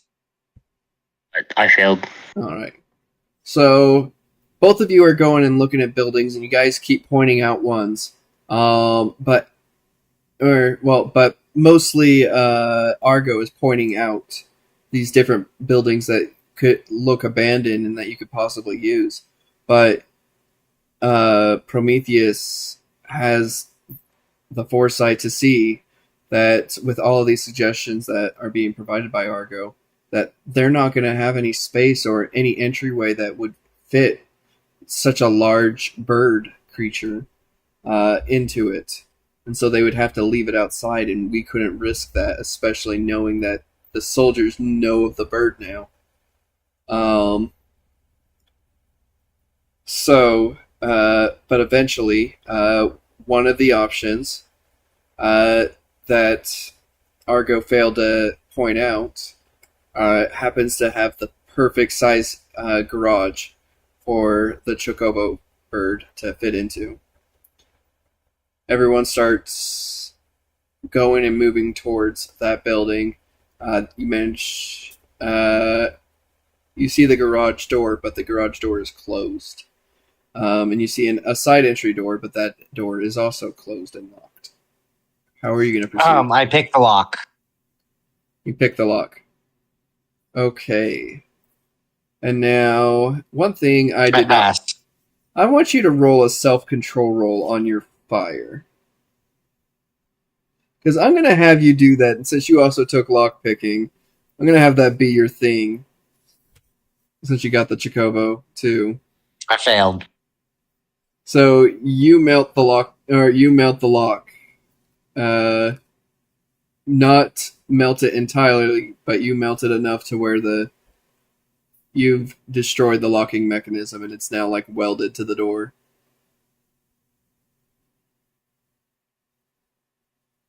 That's some bullshit. You gotta, if you want to be a fire genasi, you gotta role play that shit out, baby. You want to have a perpetual. That's fine. In that case, can I just Would it melt be the fucking lock off? I mean, it's your life bane, right?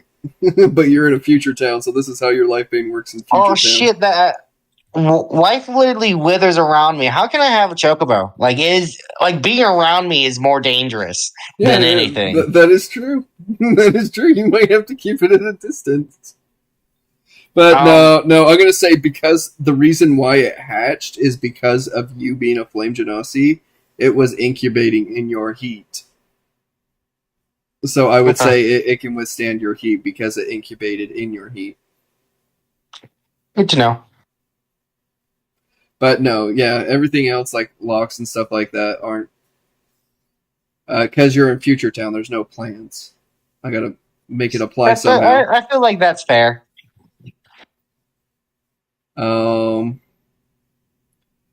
But yeah, you want to melt the door? Go ahead, melt the door. It's a metal door. Can I just melt like the locking mechanism so I can open the door? Yeah, go ahead. Roll your IQ. You can have. I failed that too. No way. I was gonna give you. Was that with the +2? I was gonna say I'll give it a +2. Did you? Do I get like a +2 bonus or difficulty? Yeah, bonus. Oh, then I pass. Okay. I only failed by one without it. I was like, oh, no way. My IQ is 12. Yeah, I was all like, this is a simple feat, so I figured I'd make it easier. I kind of melt the lock. I'm like, oh well, and I just use my hot finger and just poke through it and melt it all the way. Why take lock picking when you can be the lock pick? Just in case, I don't want them to know, or I want to relock the door. It's whatever. Yeah. But you go inside, and you make it inside the building. You can circle around, and you can easily see that you can just lift off the garage from the inside. You pull open the garage door, I'm assuming, and let your Chocobo in. Yes. Okay. You get inside. What are you gonna do, Argo?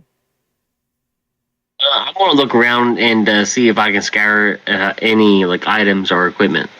Scour for any items or equipment. So, where would you like to start? We can go and start by searching the building to the north, the building to the west, or the building to the east. The building to the south is where Prometheus and the Chocobo are.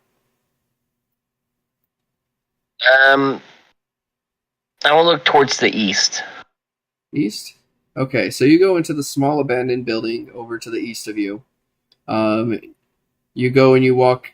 As you walk up to it, you notice the door is hanging halfway off of its hinges. The windows are all really dirty or broken. And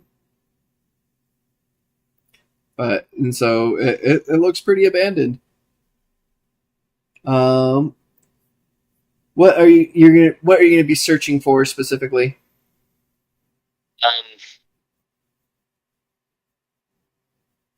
You said a gun?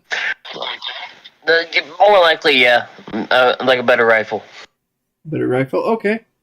Roll for search. Which is Let me pull it up. I think it is IQ.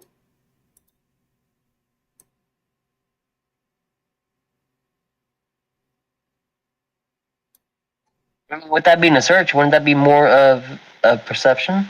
No. Search is the ability to search people, baggage, and vehicles for items that aren't in plain sight.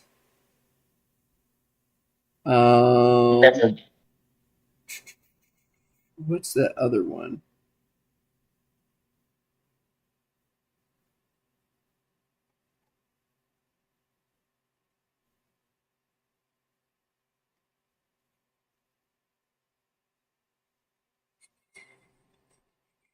Because it's saying that search is like more for like checking luggage or checking a compartmentalized thing, like a person, baggage, or vehicle. I'm trying to think of what the other one was. I would still say this would fall under search because he's searching for supplies. Yeah, he's searching for supplies specifically in the room. If more than one person is involved in the search, roll separately for each one. Unnecessary considered. Okay, so it would be a perception at -5. ouch. So that's +5, right? Yep.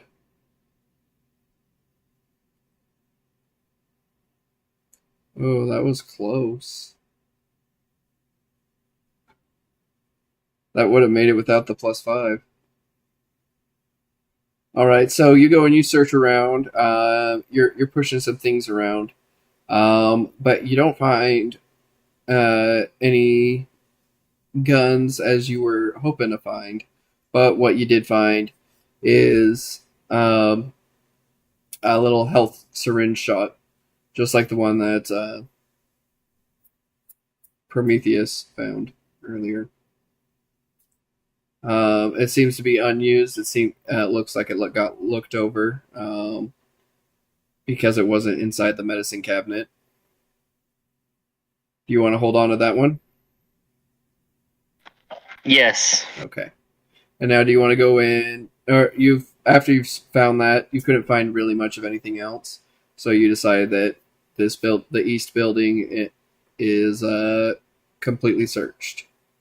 Do you want to attempt doing a search for the other two? Yes, I'm going to attempt the north building. The north building? Okay. Give me a second here. Just doing my roll.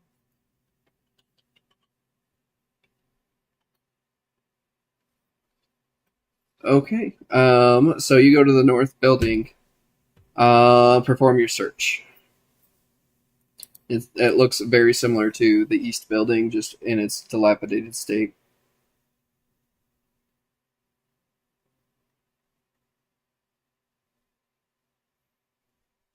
Again, failed. The same thing. So in this building, you're not really finding much of anything.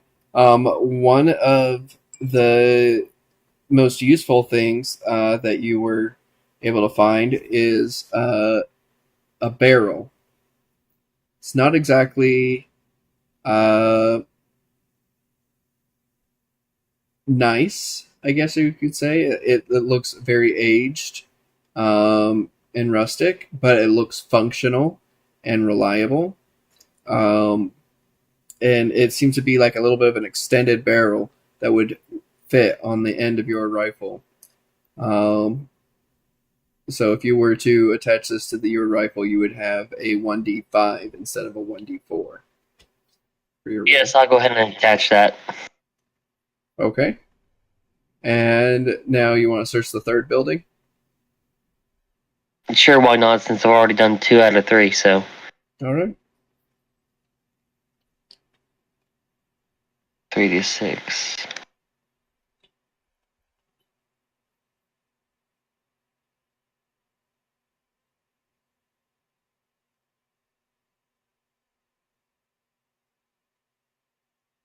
Do you want me to do that roll right now, or do you want me to hold off? Yeah. Give me your 3d6 for your search. 10. Nice. You got it. And I was hoping you would. Okay, give me a second here. I'm just working it out in my head of what's happening.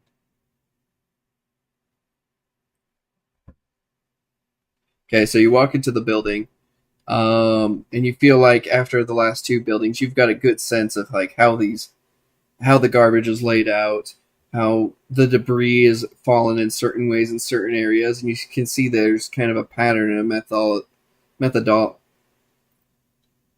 methodology to these, to like where you can need to look inside of an abandoned building in this nation.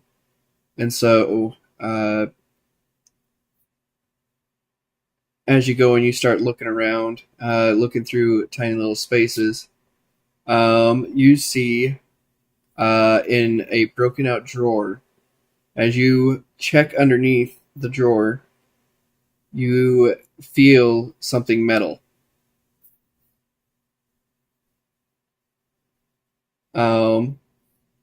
With I'm just trying to think of how I'm going to describe this. So the metal seems to have like a round. Uh, this is like so impossible to describe. It's not very thick at first. The moment you touched it, it felt like it would only go for a couple of inches, and then there's a big gap, and then you notice that it goes for another couple inches more. Upon more investigating, you notice that little metal is actually a big metal ring. But what's really interesting is you feel really sharp edges, but you felt them a little too late. And so you're going to take. Wait, no, that's not the GM channel. My bad.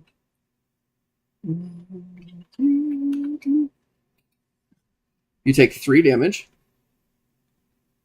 but that was just because you accidentally pricked yourself on what you have found is a really cool chakram kind of style weapon. Are you familiar with what a chakram is? Yes, I am familiar with it. Okay, so you got a extended bladed chakram. So it's got 3 points to it, kind of like a shuriken kind of style. But these blades on it are the same as your force blades.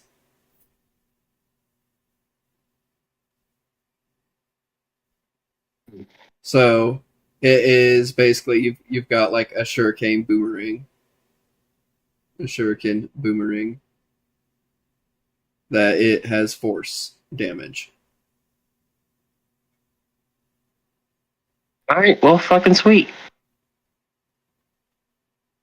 I'll just return back down to the south building and just call it on that part. All right, perfect. Yeah, I figured it would give you something that has like a little bit more ranged, but doesn't rely on your sniper. Yeah, so is that like a 1d4 on that, Chakram? Yeah, it's gonna be a 1d4 as well, Okay. but it gives you like a little bit more like survivability. Because I feel like where you guys are gonna really need it with being down to 2 people. Yeah. Say this is a good point to call the session, and you can try to find another player. Yeah, I think this is a good time to call the session. It's been about 4 hours anyways. That's about how long I was planning for this stream to go for. Any input from you guys? Fuck this place. Can we go to like the fantasy world already? Oh, No. I thought You you gotta save all the AI. You gotta save the My AI character's just first. like, I don't know what the fuck's going on. We just need to lay low now. I do plan for you guys to all visit all the countries eventually, but you got to help out each individual one.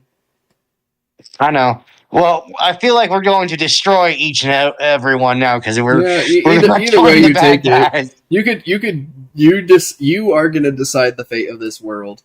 You could side with one of the nations. You're gonna do something, but you're gonna each get to know each of the nations first through these interactive little missions. So that way you like get to understand like what it feels like to be in the city, what it feels like to be an android getting persecuted against constantly. You're gonna learn to live and breathe what these nations represent in each of them, and then you get to go and make your decisions on either having them work in harmony. You can go and vie for one nation to take over the others, or you could just say, I want this and only this nation to be destroyed. Like, you get to decide how that. Yeah, I don't like this technological. Like, I like their shit. I just don't like their people. Yeah. Fuck you too. You don't count. You're an outlier. But still the people that, resides in the technological world. Yep. So what'd you think of the session, Argo? Oh, well, I thought it was section. I loved it. It's just I hate it. I love it, but I hate it. What'd you think, Ash? Well, I like it. It's it's definitely something different from what I'm definitely something used to. It's still taking some time to. It's like a little different than D&D. Yeah, and bear in mind, I didn't play a whole lot of D&D, so I am still very new when it comes down to like any of the role playing games. So, like, I hope I'm not doing too bad. Oh no, yeah, but, I mean, you're doing great. You're doing great. I'm literally improvising like a third of this because some people just. I can try and plan out as much as I can, but when you guys divert so hard from what I wanted you to do, that I have to improvise from that point on. Like, I didn't expect you to kill the fucking scientist. He fucking betrayed us. He turned us in. I know. But I didn't expect you to actually do it. I didn't expect you to be able to get away from the soldiers. I was actually planning for them to tackle you and imprison you right there. But and we're like, surprise, bitch! We're crazy. But you had to shoot them in the fucking legs. When I was aiming for the kneecaps, okay? But I missed.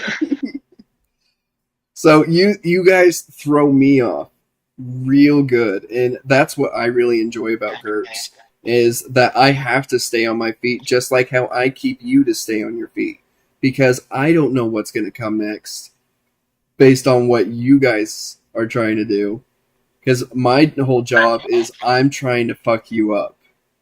I'm trying. Ow, to the point where fucking it's hole in the unfair. stomach, man. I'm trying to. My goal is to fuck you up, and I'm gonna present you with a clear path of what you need to do. But I'm gonna throw so many obstacles in your way, and you guys are fucking overcoming them like the soldiers. I wanted you in jail, but you wanted to run, and you made it successful somehow. Oh, hey, I completely Very forgot. important Now, question. How wouldn't many my points do alternate we get? ID also? So, wouldn't my alternate ID also be help us kind of stay hidden a bit in plain sight? So we Alternate both have identity? abilities Yeah. like I can't be looked up. I have no paperwork, so only like they're going on like face description of me. Yep. They can only go off of a description of Prometheus, because he's not in any government system, no birth records, nothing. Now, What this is the did fun part you that I love about take, sessions. Argo? Points. How may we make ourselves stronger for the next fight? Oh yeah, Argo has Chameleon with the ghillie suit. I forgot about that. And he has his alternate identity. Yeah, he could blend back into society easily. And I have camouflage, so I can just hide the fuck out. Yeah. Exactly. So they would never fucking know. Like, I could show my alternate ID card. Like, hey, nope, this is me. Totally not the person that you're looking for. Alright, so I didn't award points for the last session when I should have. So in total, you are going to get 20 points. 10 points for each session. You guys did an amazing job with your role playing and your ingenuity, and I loved it. I think you guys are doing wonderful jobs as players. Like, I'm having a lot of fun trying to keep up with you. That's why I was a little saddened. And then Montero left.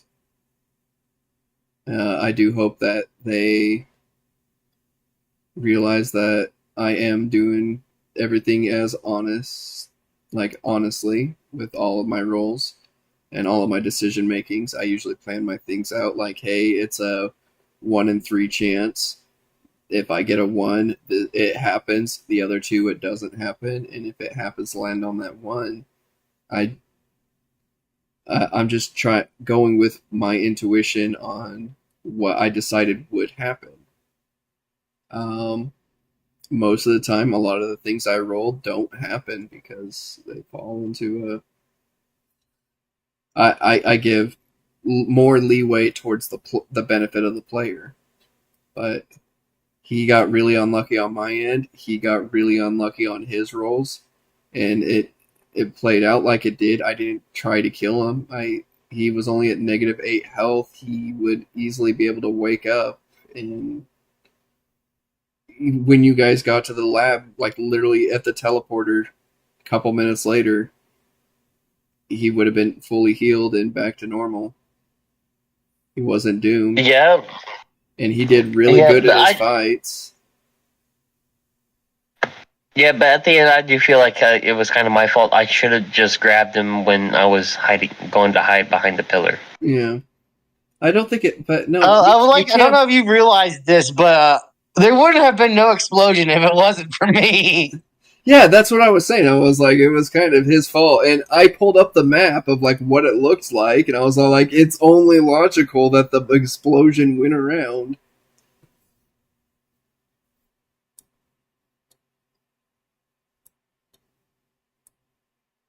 I think he was not happy that everyone else was getting really lucky rolls and able to accomplish the things that they wanted to do, like pulling off crazy hits and things like that, and he wasn't getting those lucky hits. And then when it came to taking damage, he was always getting hurt instead of avoiding it. So he wasn't like hurting anyone, and he wasn't avoiding damage. To be fair, I did not make it easy for him because I'm like, haha, everyone near me, burn. Yeah.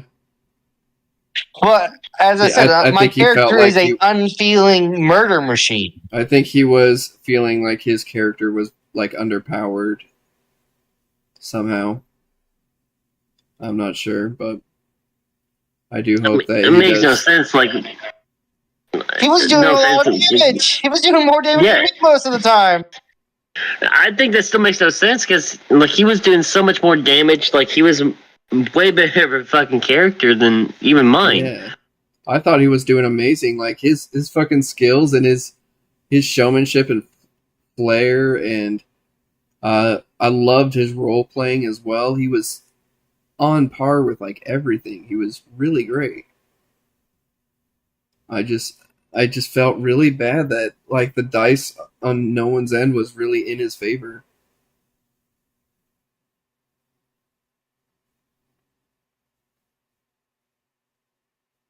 But I mean, and it was only bad like today, I think. The other days were pretty good.